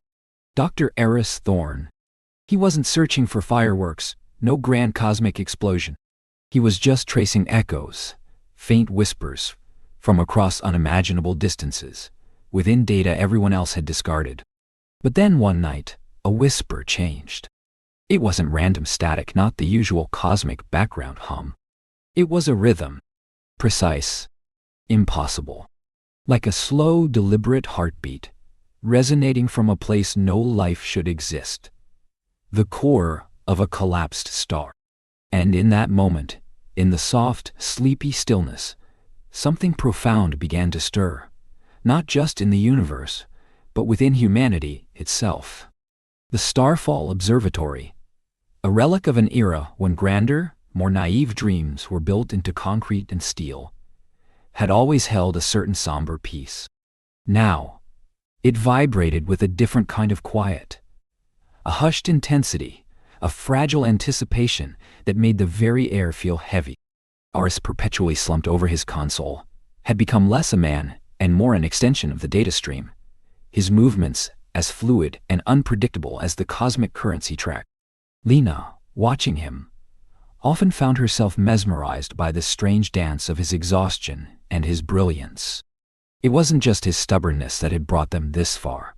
It was something else, something softer, more intuitive. She remembered one afternoon, the light filtering through the observatory's high windows in weary streaks, catching dust motes dancing in the air. Eris had been staring at the screen, a half-eaten bagel forgotten beside him, his eyes half closed. "It's like the noise," he'd mumbled, his voice a low, almost inaudible hum. Most people try to filter it out, right? But sometimes the noise is the signal. It's just a different kind of order, like trying to hear a symphony through the murmur of a crowd. The individual voices get lost, but the collective sound, it's still music.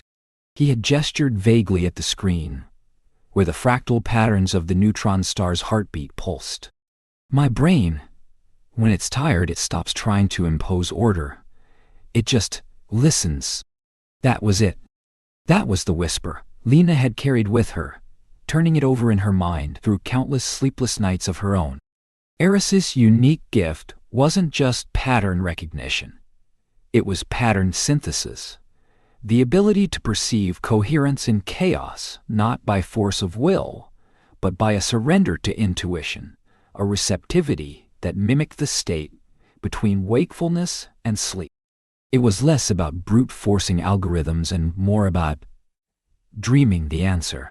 And so, Lena began to build. She called it the Somnus Decoder, a whimsical, almost melancholic name that felt right, honoring the sleepy genius who had inadvertently laid its foundation.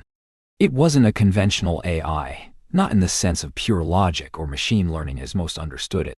Instead, it was designed to emulate a mind untethered from rigid expectations, capable of finding non-linear correlations, subtle resonances, and nested structures that a perfectly awake, perfectly logical program might dismiss as noise. It sought the music in the crowd. She poured days and nights into its creation. The rhythmic clicking of her keyboard, a counterpoint to the distant hum of the observatory's main telescope. Lines of code sprawled across her multiple monitors, a complex tapestry woven from advanced quantum physics, chaotic systems, theory, and even subtly, principles derived from organic neural networks, a digital brain taught to undream.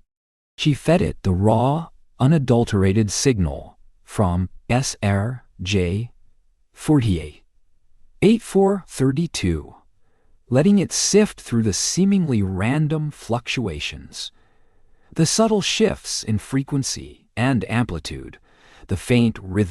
The first results were hesitant, fragments flickering on the screen like half-remembered visions. They weren't words, not yet. They were something far more primordial. Abstract, geometric shapes began to coalesce from the stream of numbers. Impossible polyhedra, spiraling fractals that seemed to fold endlessly into themselves. Tessellations of light and shadow that hinted at symmetries far beyond Euclidean geometry. They danced, ephemeral and beautiful, like echoes of an unseen architecture. Eris, roused from one of his customary micronaps by the soft ping of Lena's console, peered over her shoulder. His usual tired frown softened into a look of profound, almost childlike wonder. "What? What is this?" he whispered, his voice hoarse with disuse. Lena, her face illuminated by the shimmering patterns, could only shake her head, a nascent thrill vibrating through her. "I don't know. It's the decoder. It's translating." Beyond the shapes, the Somnus Decoder was also spitting out sequences of incredibly complex mathematical constructs. Equations that seemed to defy the known limits of physics, describing forces and dimensions that humanity had only ever vaguely theorized, or not at all. There were notations that suggested new forms of energy, new ways of manipulating spacetime, even new definitions of what constituted a fundamental particle. It was as if they were glimpsing the very bedrock of a universe built on different rules, a logic both alien and profoundly elegant.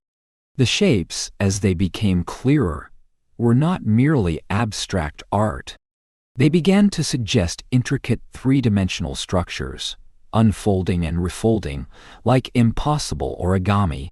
They looked like blueprints, or perhaps architectural designs for constructs beyond human comprehension.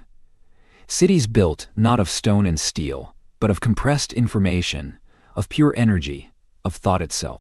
They hinted at a scale of existence that dwarfed human civilization, a complexity that made their most advanced technology seem like child's play. The air in the quiet corner of the observatory grew heavy with the unspoken. Lena reached out, her finger tracing the contours of a particularly beautiful, impossibly complex spiral on the screen, a pattern that seemed to embody infinite recursion. Her breath hitched. The mathematics, the shapes, the rhythmic pulses. It was all too precise, too intricate, too coherent.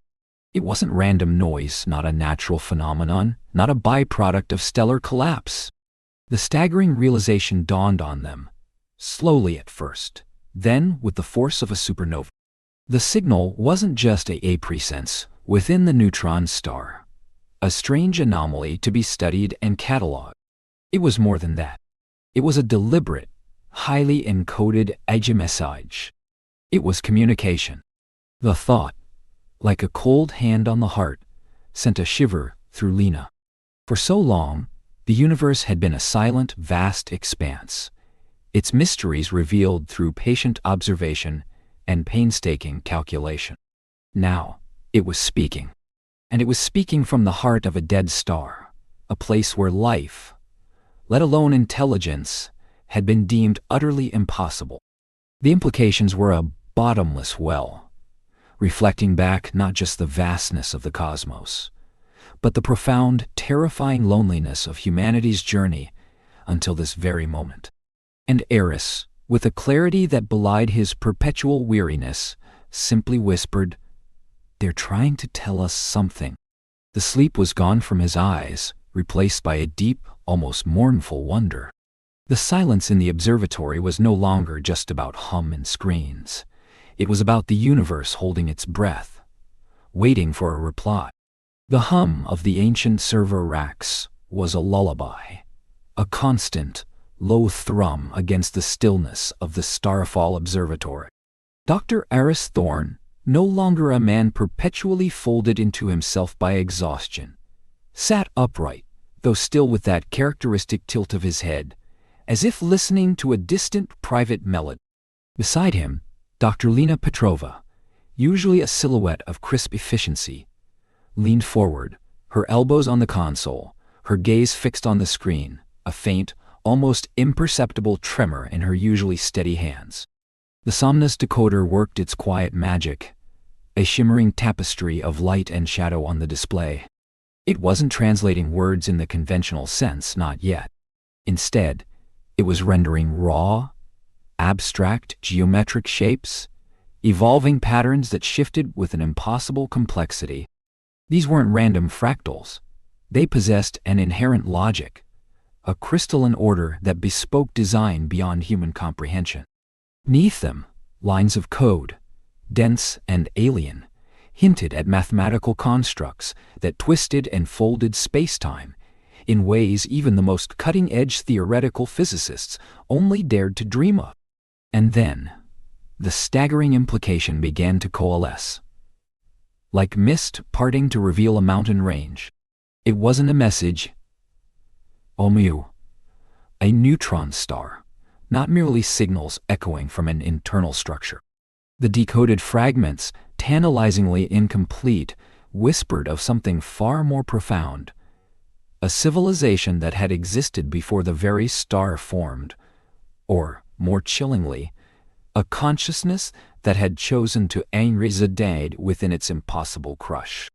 This was not merely the residue of a forgotten race. It was the echo of an entire existence, condensed, preserved, and now stirring. Eris felt a surge, not of adrenaline, but of something far deeper, a quiet, insistent thrumming in his veins that resonated with the pulses from the neutron star itself. It was genuine, wide-awake excitement, the kind that didn't make you jump or shout, but rather settled in the core of your being, illuminating every dark corner.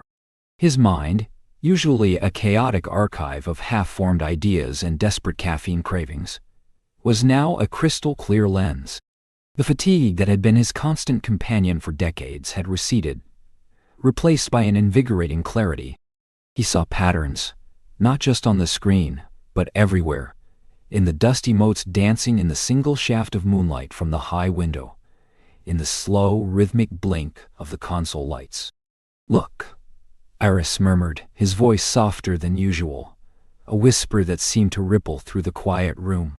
He pointed a finger, not touching the screen, but hovering inches above it, tracing a particularly intricate lattice of energy. This isn't just data. It's a memory, a blueprint. It's like finding a single leaf from a forest that predates the earth. His eyes, once perpetually shadowed, now gleamed with an inner light. He began to speak, his thoughts tumbling out in a rapid, yet hushed, cascade. Remember the Sumerian star maps, the ones with the unseen constellations? The ones dismissed as poetic fancy? And the Hindu concept of Rakasha, the cosmic ether holding all knowledge? Or even the alchemical notion of the prima materian? Lena watched him, her own awe momentarily eclipsed by the sight of Eris, transformed. This wasn't the disheveled, mumbled genius she knew. This was a man utterly consumed, his mind making leaps across millennia, across disciplines, weaving a tapestry of human thought that spanned from the crudest cave drawings to the most esoteric quantum theories. He spoke of lost Pythagorean harmonics, of ancient Egyptian cosmic alignments, of indigenous dreamtime narratives that described creation not as a sudden spark, but as a slow, deliberate unfolding from an impossible density. They always said we were looking for intelligence in the radio static, for signals that mimicked our own, Iris continued, gesturing vaguely at the ancient machinery around them. But what if we've been listening for the wrong kind of whisper? What if consciousness, true intelligence, doesn't need a planet, or even a body, to exist? What if it could condense itself, refine itself, until it became an ultimate form of story? The melancholic whisper of his voice, usually tinged with weariness, now carried a profound wistfulness. It was the sadness of realizing how much we had forgotten, how many truths were buried beneath layers of misunderstanding and dismissal. The ancient myths, once relegated to folklore, were suddenly imbued with a startling new resonance. They weren't just stories. They were perhaps humanity's distant, dreamlike recollection of a cosmic truth, passed down through generations, distorted by time, yet retaining a kernel of the unbelievable. Lena felt it too, that deep, unsettling, yet utterly captivating sense of awe. He was a scientist, grounded in the tangible, the repeatable, the empirically verifiable. Her world was built on equations and observation, on rigorous proof. Yet, here, before her eyes, was something that defied every known postulate, every rational expectation. The sheer audacity of the universe, the boundless imagination of existence, lay exposed on a dusty screen in a dimly lit room. It was beautiful, in a way that tightened her throat and blurred her vision. She thought of the years she had spent in sterile labs, meticulously dissecting data, always seeking the predictable, the logical. And now, Horus, with his strange, almost intuitive way of seeing patterns in the noise, had pulled back a veil to reveal a universe far stranger, far more ancient, and infinitely more profound than she had ever dared to imagine. Her empiricism wasn't shattered. It was expanded, stretched to accommodate a reality grander than she had conceived. The world shifted on its axis, not with a jolt, but with the quiet, inexorable grace of a dreaming planet. There was a moment then, shared between them, in the soft glow of the data, the whisper of the machines.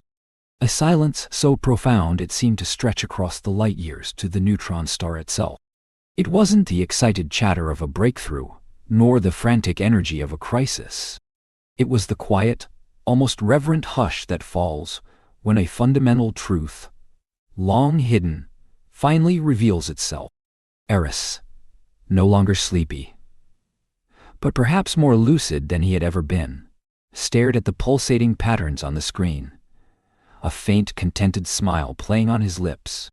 Lena, the pragmatist, felt the cool prickle of tears gathering in her eyes. The universe, they realized, had secrets even deeper than the deepest sleep, and some of them were only truly found when one finally, utterly, woke up. There are moments in life, quiet, almost imperceptible shifts, that unravel everything we thought we knew. Imagine, for a second, a room bathed in the muted glow of ancient screens, the air thick with the scent of forgotten coffee and the hushed symphony of a dying night. In that solitary space, a man, perpetually on the cusp of sleep, not dreaming, but almost, was listening. Dr. Eris Thorne. He wasn't searching for fireworks, no grand cosmic explosion. He was just tracing echoes, faint whispers from across unimaginable distances, within data everyone else had discarded. But then, one night, a whisper changed. It wasn't random static, not the usual cosmic background hum. It was a rhythm. Precise. Impossible.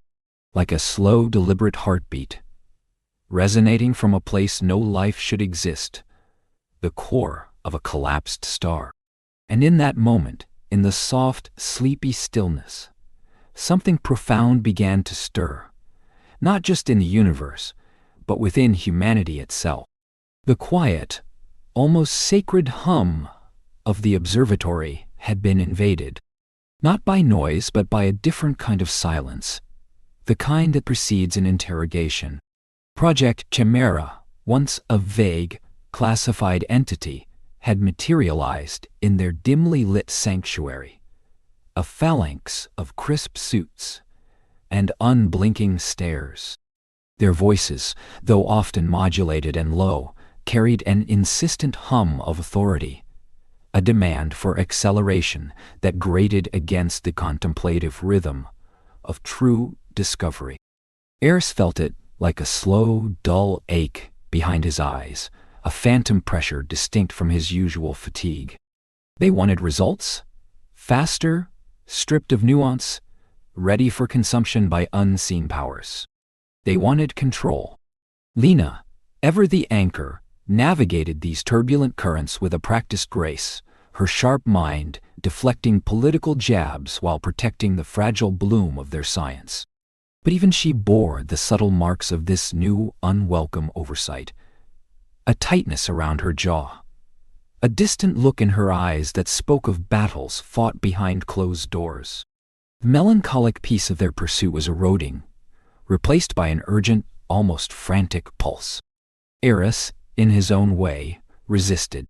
He retreated deeper into the data, the complex waveforms his only true confidantes, the abstract geometric shapes, and the impossible mathematical constructs revealed by the Somnus decoder were his world, a silent language he intuitively understood. He would lose himself for hours, days, chasing the faint scent of meaning in the numerical chaos, his fingers tracing patterns on the holographic display as if reading Braille from the cosmos. Lena, meanwhile, tirelessly refined the Somnus, pushing its quantum limits, seeking the elusive key that would unlock the narrative hidden within the fractal beauty. She worked with an almost furious intensity, as if she could outrun the encroaching shadows of Project Chimera by sheer computational speed. Their conversations became terse, punctuated by breakthroughs or dead ends, the unspoken tension of their new reality, a constant undercurrent. Then, it happened. Not with a bang, but with a quiet, almost imperceptible shift. Like the turn of a page in an impossibly vast book. Eris was dozing at his console, lulled by the rhythmic processing hum, when a subtle change in the decoded patterns flickered across his periphery. He blinked, rubbing his eyes, expecting the usual abstract beauty. But this time, there was something more. Cohesion. A sequence of patterns, previously disparate, suddenly clicked into place, forming a coherent, alien syntax. It wasn't a random convergence. It was an undeniable, deliberate language. Lena, alerted by a soft chime from the Somnus decoder, was at his side in an instant. Her breath hitched. The screen glowed with a cascade of foreign characters. Not just symbols now, but words. A message. A story. It spoke of compression, of a choice made eons ago by a hyper-advanced civilization to distill their very essence, their collective knowledge, their consciousness into a stable, super-dense state beyond human comprehension, yet now, miraculously, being translated. A profound, dream-like stillness fell over the small room, muffling even the distant hum of the servers. Eris felt a strange blend of elation and a deep, aching sadness. It was like finding a message in a bottle, cast off by a dying civilization. Only the bottle was the civilization. The Somnus decoder continued its work, translating snippets with agonizing slowness, each new line a revelation that reshaped their understanding of existence. The truth, when it solidified, was almost too vast to grasp. This being, this archive, this civilization was not merely inside. The Neutron star SAR, J348, 432. It was in the neutron star's true core. Not a ship, not a structure, but the very fabric of the collapsed star itself. A living, cosmic library, its essence woven into the extreme physics of a stellar remnant. Eris leaned back, a faint, contented sigh escaping him. The perpetual exhaustion that had defined his life seemed to lift, replaced by a clarity so sharp it almost hurt. He closed his eyes, and in his mind's eye he saw not a fiery dying star, but a vast silent intellect, a universe contained within a single point. It was an impossible poem whispered across the eons. The signals they had been chasing, the impossible rhythm that had jolted him awake that first night, were not broadcasts. They were not intentional communication in the human sense. They were something far more profound. They were the slow, deliberate pulse of its awakening, triggered by the precise, almost mystical conditions of its formation, or perhaps by the very act of their persistent, human observation. Lena, her face pale in the screen's glow, reached out, her fingers hovering inches from the impossible text. Her pragmatism, her scientific rigor, had led them here, to the edge of an abyss of understanding, and now she felt the same profound awe, tinged with a delicate melancholy. The universe was far stranger, far more beautiful, and infinitely more lonely than humanity had ever dared to dream. They had not discovered an alien race, Mute. They had discovered that the universe itself could harbor life in forms utterly unimaginable. A sleeping giant waking slowly, its dreams made of compressed starlight and ancient wisdom, now beginning to murmur into the void. A cosmic heartbeat resounding through the very core of existence. There are moments in life, quiet, almost imperceptible shifts, that unravel everything we thought we knew. Imagine, for a second, a room bathed in the muted glow of ancient screens, the air thick with the scent of forgotten coffee, and the hushed symphony of a dying night. In that solitary space, a man, perpetually on the cusp of sleep, not dreaming but almost, was listening. Dr. R.S. Thorne. He wasn't searching for fireworks, no grand cosmic explosion. He was just tracing echoes, faint whispers from across unimaginable distances, within data everyone else had discarded. But then, one night, a whisper changed. It wasn't random static, not the usual cosmic background hum. It was a rhythm. Precise. Impossible. Like a slow, deliberate heartbeat, resonating from a place no life should exist. The core of a collapsed star. And in that moment, in the soft, sleepy stillness, something profound began to stir. Not just in the universe, but within humanity itself. The world didn't explode in a flash, but rather began to hum with a new, unsettling frequency. The news of the neutron heart, the living cosmic library pulsating within SSR J348, 432, spread not like wildfire, but like a slow, inevitable tide, creeping into every corner of human consciousness. It was a revelation whispered first from scientific journals, then shouted from cable news channels, and finally, endlessly echoed across the digital ether. Eris, who had spent a lifetime in the quiet shadows of academia, suddenly found himself illuminated by a million camera flashes, his face, still etched with the ghost of perpetual fatigue, plastered on screens from Tokyo to Topeka. The gentle hum of his lab, once his sanctuary, was now punctuated by the incessant chirping of news alerts, each one a ripple from the initial stone, cast into the vast ocean of human knowledge.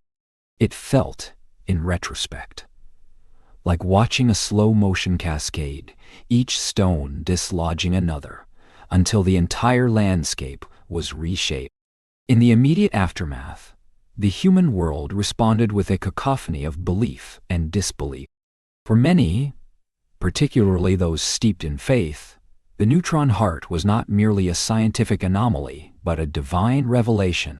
Whispers turned to fervent declarations across pulpits and prayer mats, interpreting the impossible message as proof of a creator's grand design, or perhaps a long-foretold cosmic awakening.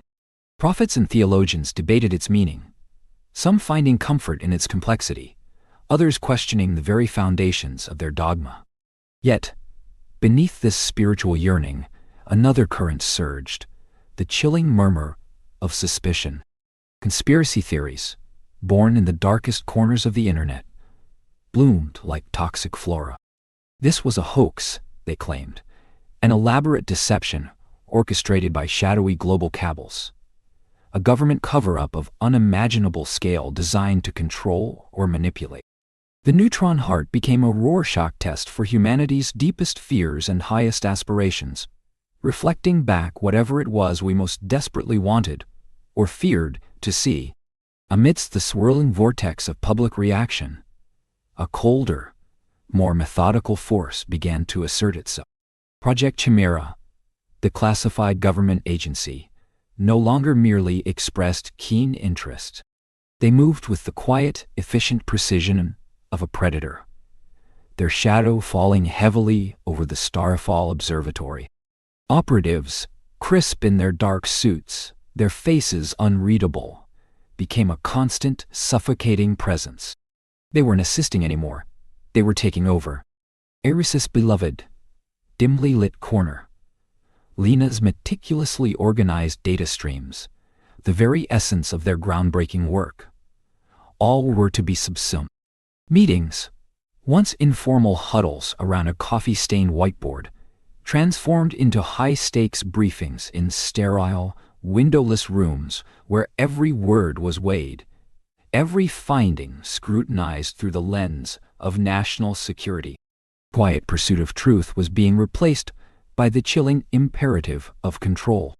They wanted faster results, complete access to the Somnus decoder's output, and a comprehensive understanding of the alien language, all locked away, classified, far from the public eye.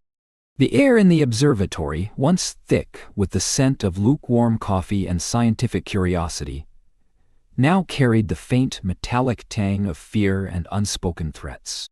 But something fundamental had shifted within Dr. Aris Thorne. The constant hum of the neutron star, the silent conversation with an impossible entity, had finally driven the last vestiges of his old, perpetual exhaustion from his bones.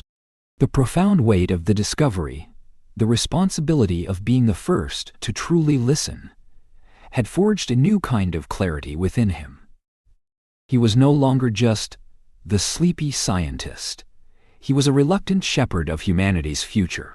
The thought of Project Chimera's desire to bottle up this cosmic wonder, to hoard its profound implications, stirred a quiet, unyielding rage in his soul.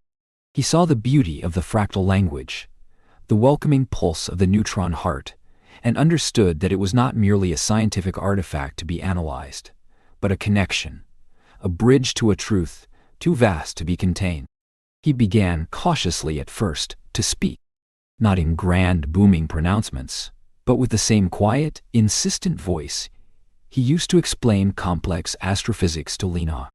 He utilized every opportunity, every media interview, every reluctant public appearance, to advocate, not just for the data, but for the meaning of the data. He spoke of the inherent right of humanity to know, to wonder, to engage with this ultimate discovery. He championed the cause of open science, arguing passionately that such a monumental revelation belonged to all of humanity, not to a select few in a classified bunker. He spoke of peaceful contact, of patiently listening to the ancient whispers from the stellar core, rather than rushing to dissect or exploit them. His words, delivered with a newfound, unwavering resolve, carried the quiet authority of someone who had truly seen beyond the veil.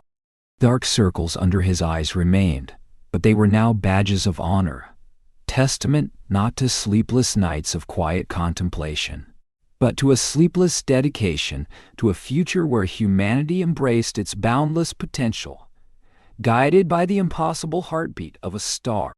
He had awakened not just the stellar intelligence, but a profound, unshakable purpose within himself. A dream he was now wide awake enough to fight for. There are moments in life, quiet, almost imperceptible shifts, that unravel everything we thought we knew.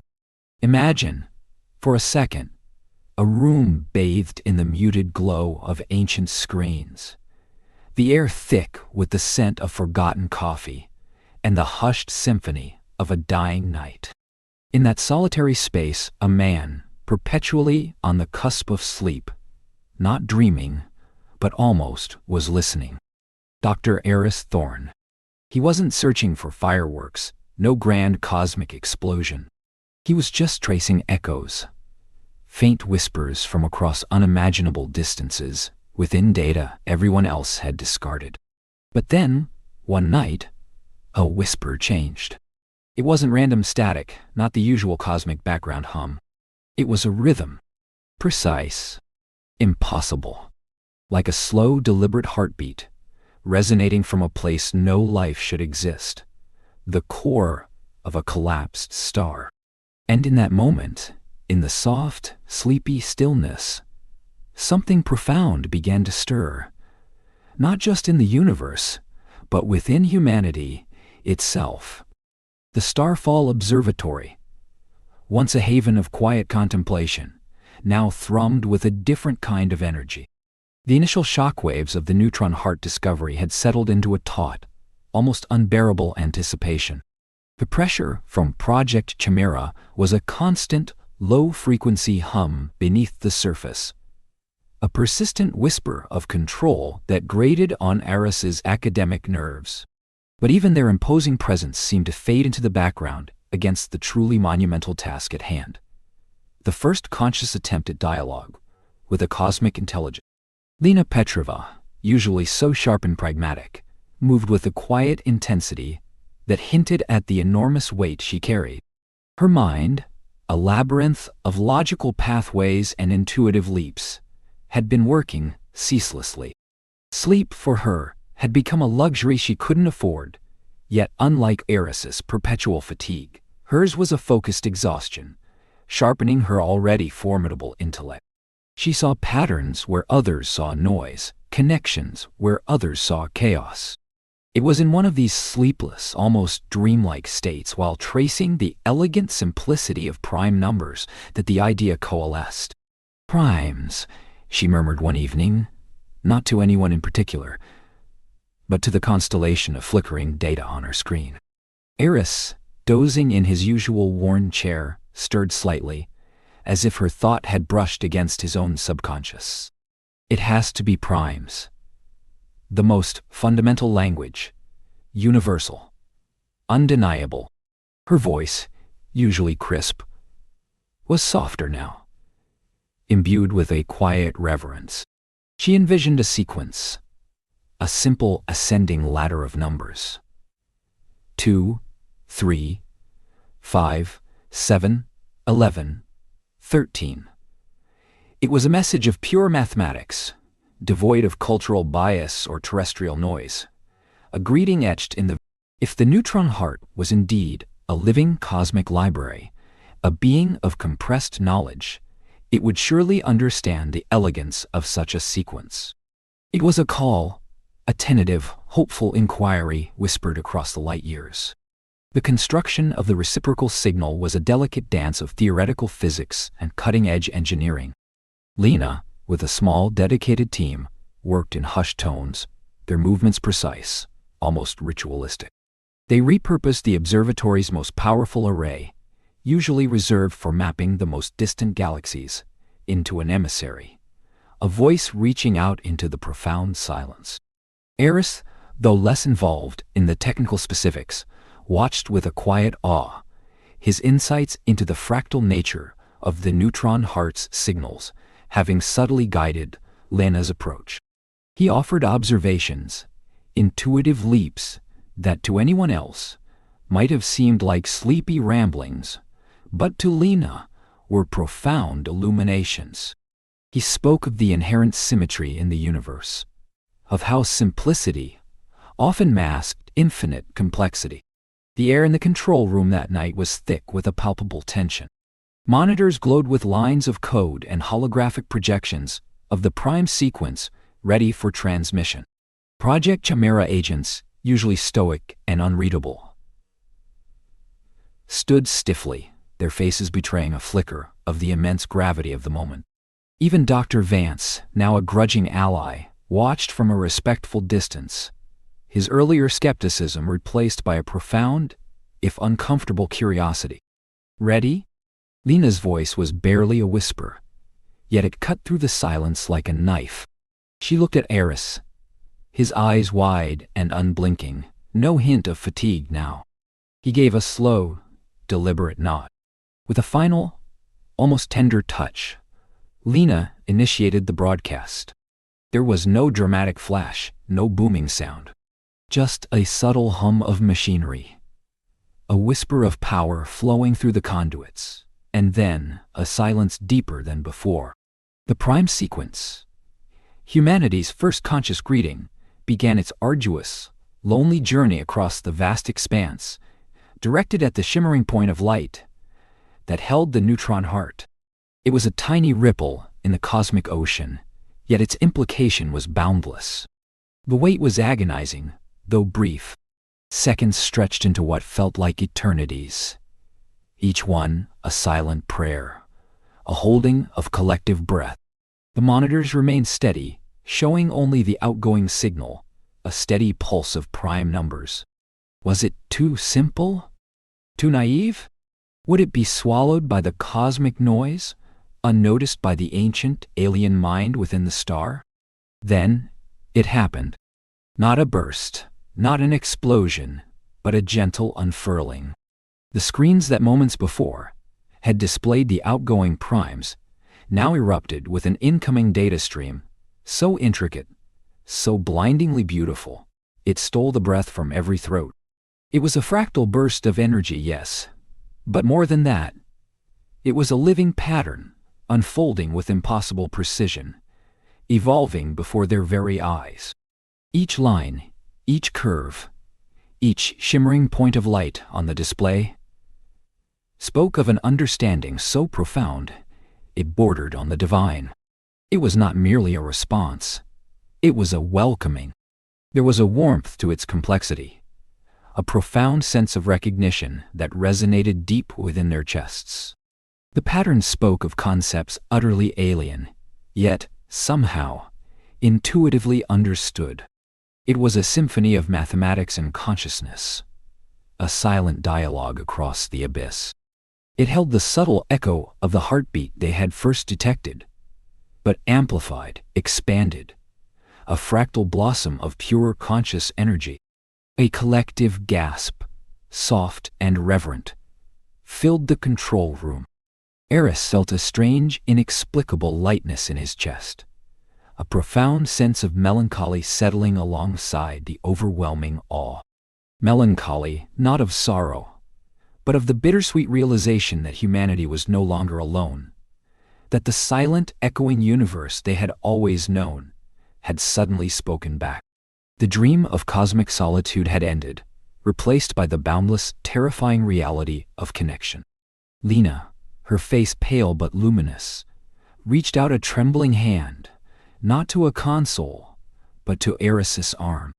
Her eyes, usually so sharp, were now wide with a mixture of triumph and profound wonder, perhaps even a touch of fear. We did it," she whispered, her voice barely audible. First contact. It wasn't the fiery handshake of science fiction, but a quiet, almost spiritual communion. It was a mathematical poem exchanged between two vastly different forms of intelligence, a fragile bridge built on the universal language of patterns. The implications rippled through the observatory, not with shouts of triumph, but with hushed exclamations of existential wonder. The agents of Project Chimera, for once, seemed to forget their protocols, their faces etched with a dawning comprehension of the sheer, terrifying beauty of what they had just witnessed. Eris, for the first time in his life, felt truly awake, truly present. He walked to the vast window, overlooking the night sky, now no longer just a canvas of stars, but a living, breathing tapestry of possibility. The Neutron heart, CSR J348, 432, glowed faintly, a beacon in the cosmic dark water. He wasn't the sleepy scientist anymore. He was a witness, a participant in humanity's most profound awakening. The world would grapple with the implications, with the neutron heart and its endless stream of fractal insights. But in this quiet moment, under the vast, indifferent sky, humanity had whispered into the void, and the void had whispered back, a profound, welcoming melody. And the dream had just begun. There are moments in life, quiet, almost imperceptible shifts, that unravel everything we thought we knew. Imagine for a second a room bathed in the muted glow of ancient screens, the air thick with the scent of forgotten coffee and the hushed symphony of a dying night. In that solitary space, a man, perpetually on the cusp of sleep, not dreaming, but almost, was listening. Dr. Eris Thorne. He wasn't searching for fireworks, no grand cosmic explosion. He was just tracing echoes, faint whispers from across unimaginable distances, within data everyone else had discarded. But then one night, a whisper changed. It wasn't random static, not the usual cosmic background hum. It was a rhythm. Precise. Impossible. Like a slow, deliberate heartbeat, resonating from a place no life should exist, the core of a collapsed star. And in that moment, in the soft, sleepy stillness, something profound began to stir, not just in the universe, but within humanity itself. The return signal, that profound, welcoming fractal burst, echoed through the hallowed halls of academia and across the digital highways of the world. It was a beginning, not an end. Humanity had sent a timid knock, and the universe, or at least a fragment of a hyper-advanced past within it, had opened the door, not with a bang, but with a silent, intricate unfolding. The process of understanding was less a sprint and more a pilgrimage. It was arduous, mind-bending. The Somnus decoder, Lena's brainchild, worked tirelessly, not merely translating words, but attempting to bridge conceptual chasms. The language was less linguistic, more a symphony of abstract physics, geometry that redefined space, and mathematics that made human calculus look like nursery rhymes. Scientists and philosophers, artists and theologians, found themselves in a vast collaborative endeavor, a Tower of Babel in reverse, striving to build a bridge to knowledge that felt less discovered and more revealed. Eris Thorne, the very antithesis of a global icon, found himself thrust into the uncomfortable glare of the world's attention. He'd always preferred the dim solitude of his observatory, the quiet conversation with data points, to the clamor of public life. Now, his face, still bearing the faint shadows of past sleepless nights, adorned magazine covers and flickered across news screens. He was no longer just the sleepy scientist, but the man who found the universe's secret heart. There was a peculiar, almost melancholic satisfaction in it. His overlooked theories, once whispers in the dark, were now validated beyond the wildest reaches of imagination. The existence of conscious entities within extreme stellar environments, the idea of information compression to a degree unimaginable. These had been the ramblings of a man too tired to censor his thoughts. Now, they were foundational truths. He carried the weight of this validation with a quiet dignity, still preferring to spend his time at a console, albeit a far more advanced one, or simply gazing at the starry canvas, a faint, contented smile playing on his lips. The spotlight felt like an ill-fitting suit, but the cosmic hum resonated deeply within him. A melody had long pursued. Lena Petrova, sharper, more politically astute, became the pragmatic architect of this new era of cosmic scholarship. While Eris navigated the internal landscape of the discovery, Lena championed its outward manifestation. She spearheaded the international effort, a sprawling network of scientists, linguists, and engineers, all united by the common goal of dissecting and disseminating the vast knowledge flowing from the neutron heart. Conferences became less about presentations and more about shared epiphanies, the air thick with excited debate and the hushed awe of new understanding. Lena moved through it all with a focused intensity, her sharp intellect cutting through bureaucracy and ego, ensuring that the integrity of the data remained paramount, accessible, and truly global. It was a mission of profound responsibility, guiding humanity through its most significant intellectual awakening. The discovery fundamentally altered humanity's understanding of life, consciousness, and the universe's ultimate fate. Old cosmologies crumbled, not violently, but gently, like sandcastles washed away by a rising tide. The concept of life itself expanded beyond organic carbon-based forms. Consciousness, the messages implied, was a fundamental property of the universe, capable of existing in states and forms unimaginable. The very notion of time and causality seemed fluid, hinting at cycles of existence and transformation on scales that dwarfed human history. There was a pervasive, beautiful sadness to this unfolding. The comfortable, finite universe humanity had constructed for itself was gone, replaced by something infinitely more vast, more complex, and perhaps more lonely. This profound shift fostered both unprecedented global unity and an underlying current of fear. For a fleeting period, national borders and petty conflicts seemed insignificant in the face of the neutron heart. Scientists from rival nations collaborated openly, sharing resources and insights. There was a shared sense of purpose, a collective breath held in anticipation of the next revelation. Yet, beneath this unity, an existential unease rippled. What did this mean for humanity's place? Were we merely infants in a cosmic cradle, or something even less? Religious groups grappled with reinterpretations of divinity, some embracing the neutron heart as a manifestation of the divine, others recoiling in fear of heresy. Conspiracy theories, far from fading, morphed and intensified, now claiming the truth was being selectively revealed, or that the entity was a threat rather than a source of wisdom. Project Chimera, though sidelined in public, continued its quiet work, monitoring the implications, their fear of the unknown, a palpable undercurrent to the global awe. The alien entity within the neutron star, now partially awake, did not cease its slow, deliberate communication. Occasionally, new, profound insights would unfurl from the rhythmic pulses, complex data streams that spoke of stellar engineering, galactic history, or concepts of being that defied human language.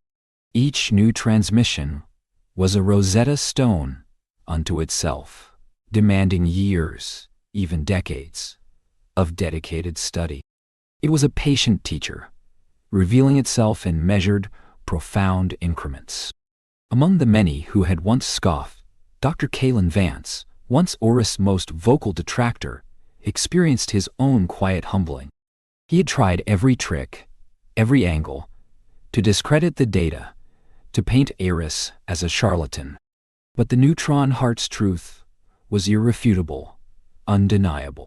In the end, it wasn't an apology he offered, but something more profound. A quiet offer of his prodigious expertise. He joined one of the leading decryption teams.